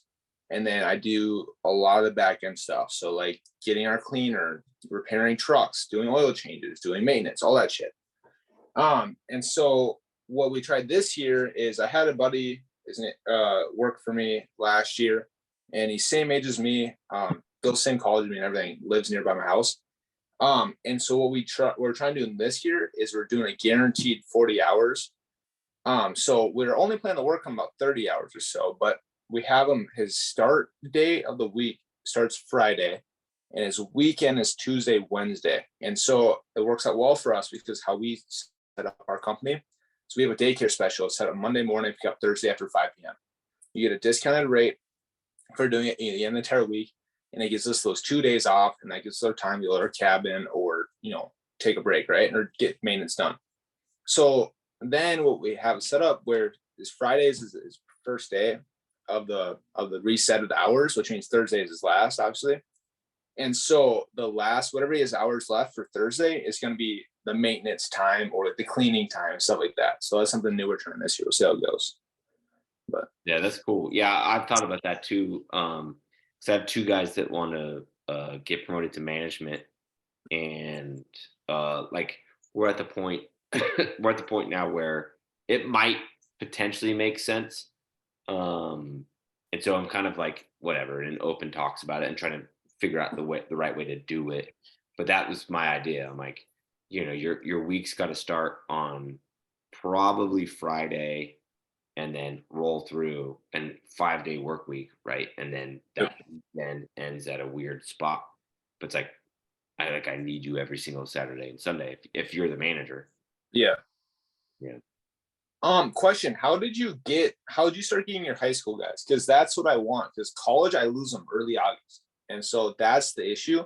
And August is our busiest month. And we go up till, in our season, we start as soon as snow's off the ground. So in April-ish to May and we go straight up to Halloween, to October 31st. This is our last busy day. And so between that time when we lose our guys for college to Halloween, is our busiest time of the damn year, and we've got no staff for it. Yeah. So what I did was, as the business started to scale, the main employee that I used to have was 26, 28, something like that. I don't remember. Right. And it was great having, like an adult, but he'd been through some different college stuff and some technical stuff, and then was getting his physical license. No, sorry, geez, physical therapist assistant license. So like it was, it was a ticking time bomb, like before he would leave. And so I know from my old job that in order to recruit, like you have to talk to like 1,000 people to get like one good interview, and then you have to do like 100 interviews to get one good person. And so I really like sat down and thought about it. My wife owns a hair salon, so I'm like, I need her to talk to every single freaking person, right? And she tells stories about the business, and right, because when you're doing hair, like all you're doing is talking, and so go back to the business.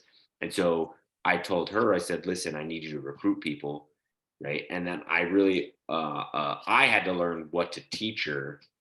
And then once I kind of thought about it enough and kind of like tested, finally the conversation she started having, and my wife is an amazing, like she's very personable, very magnetic, like people love her. So like I kind of like got her telling the right stories and like saying the right things, to then all of a sudden I was getting names from her clients, my son, my nephew, whatever, and started doing those interviews. And then once I got one, I'd done it enough times in my prior corporate life that I knew that if you get one, you have no gateway to the other side of all of their friends until you treat them right and prove yourself, so to speak. So then I started doing that. And Tyler got me Ethan, which was great. And then Michelle got me Jacob. Jacob then got me my whole fucking staff now is all from Jacob, except Tyler. Tyler still works for me, but everybody else came from the tree, the line that came from Jacob. And so if you need those younger kids, you're going to have to hire their friends. Like that is what it is, which is like a no-no in management land, but you just have to. Yeah, opposite too. I prefer that. I'd rather run a group of buddies in a truck together because they're comfortable. If there's an issue, they're gonna let the other guy know. Versus if I'm with someone I don't know, it's like if they messed up, I don't really feel comfortable, or like I feel like they wouldn't feel comfortable to let them know where the issue is. And then they come to you and they're like, I don't want to snitch, and you're like, no, bro, like we're all cool here. Yeah, there's a lot of pluses. There's also a lot of minuses where like, I mean, the entire jump off company hangs out with each other every single day, and I'm not there. Yeah. Right. So like you have to be very careful. Like I make sure not to manage my guys through each other. Like if I need Roman to tell Isaiah something, cool. Like, hey, let Isaiah know I need to be here 30 minutes early tomorrow, whatever. That's no big deal. Right. But you can't go to and be like, bro, he always does this or he never does that. Like you have to be very particular in how you talk.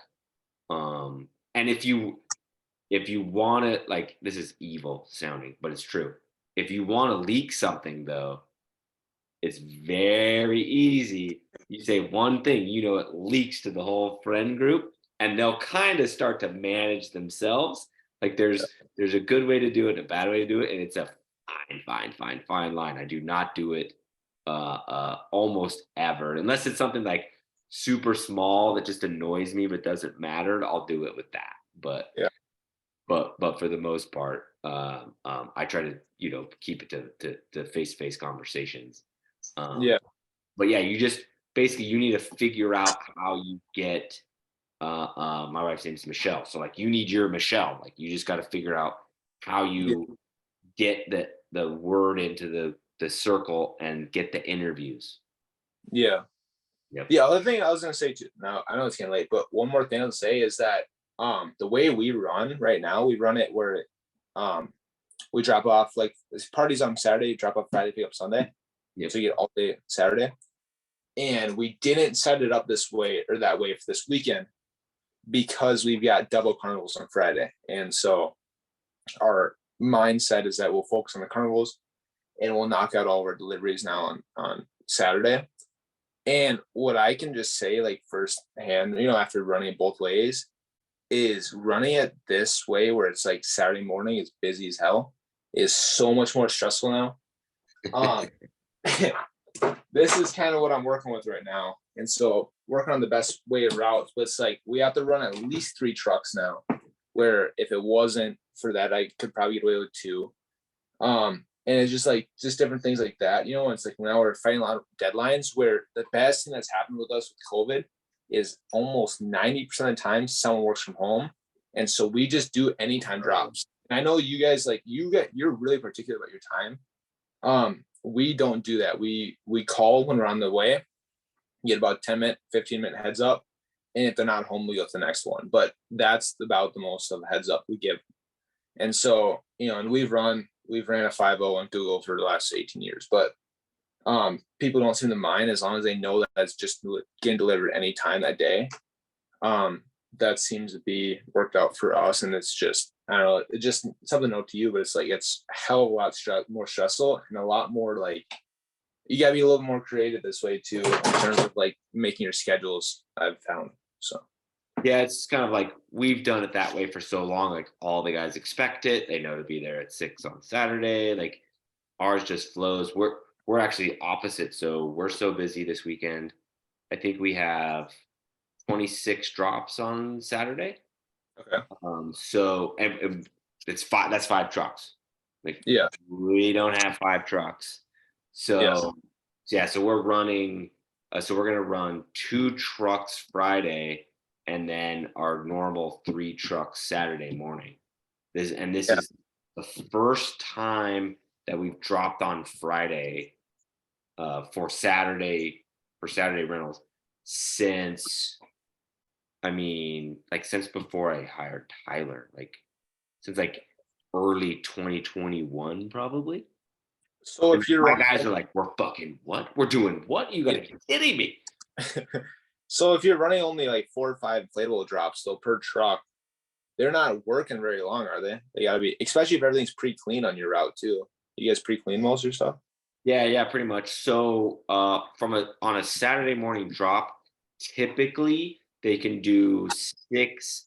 You might get to 8 if you have a late party. Mhm. But the party's all, the drops all got to be there by a certain time. So basically Saturdays will be 6 to 12 is usually what it is, very close to. And then Sundays, they're longer. So Sundays, you'll make a loop where you go do pickups and drops on your loop. So it'll be 6 to, it could be 6 to 12 or 6 to 2 is kind of more the norm this time of year.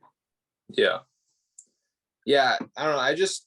It's kind of been somewhere where it's I've gone back, and it's after this weekend, it's it was a good reminder where it's I enjoy the way we do it right now. And in terms of flipping units, like you say, is we still have the opportunity to do it because what we do is we'll just pick up Sunday morning and go drop it right off there, and so we have the option, and it's it's an extra step or so. But it definitely, the Sunday is never as busy for some reason. It's weird. But Sunday is a dead day, which is weird. And then, but it's we get them all picked up Sunday and then they go all right back out. We'll either drop off daycare Sunday or Monday. If they're a previous customer and we have everything logged, we'll just drop it off at their center or at their place Sunday. And then leave it there all week, and it's one less thing to talk to. But we actually used to keep generators on the trucks just for daycares. We used to have quite a few contracts with entire centers in our area. And so it's we had 12 or 14 centers for one corporation that we used to do. And that used to always keep us busy during the week. And then we ended up no longer doing it with them, just a couple of things happened. But it was a really argument on price, I guess. But it was one of those things where it's we just wanted to be priced at a higher rate, But in COVID, we were busier in the weekdays doing, daycare and stuff than weekends. So it's it really flipped for us. Yeah. But now it's in June, June and May, it's like every single weekday we got a school we're doing right now. At least one or two. And it's like, last Friday we just did I did the biggest job I've ever done. Biggest single job. It was 11 inflatables, sports radar pitch, which is a freaking bitch to set up because it's poles and it's got a net. And then we did a dunk tank too. That's cool. But it was a nice size event. Yeah, that's cool. That's cool. Yeah, I mean, it's one of those things like I know I take a lot of hardline stances publicly, but it's kind of like I'm trying to push the public to think about things the correct way. But like, if you have your way, like, I'm never gonna argue against it. Yeah, that's incredible, dude. That's big. Yeah, it's a good sized job. So, and that's the other thing too, is that I found is it's like, once you get one school in the district, they all talk. And especially with PTO, there's always someone's kid who is graduating out of that school and they're going to the middle school, or they're going to the high school next. So it's like, make sure you make good connections and make sure you ask them to document your company name in the book, because there's so many times where when that damn person graduates out, they don't write down your company. It's so frustrating. But we've been able to, we have a really good track record with our schools, and it's like they love us. It's like, we were doing it. And at the end, she goes, and I was actually attending for that one. She had me stay for the entire event. And so at the end, she was like, how do you think we did on our end? How do you think it went on your end? And it was like, went great, So That's awesome. Anyway, but I'll let you go. That I gotta do some more freaking chemistry before work tomorrow. So. That sounds awful, dude. Yeah, I'm gonna go to sleep. And then tomorrow I'm gonna wake up. I gotta count extension cords and do all sorts of bounce house stuff tomorrow. So yeah. Oh, also another tip for extension cords. I don't know, do you guys take your cords out or no?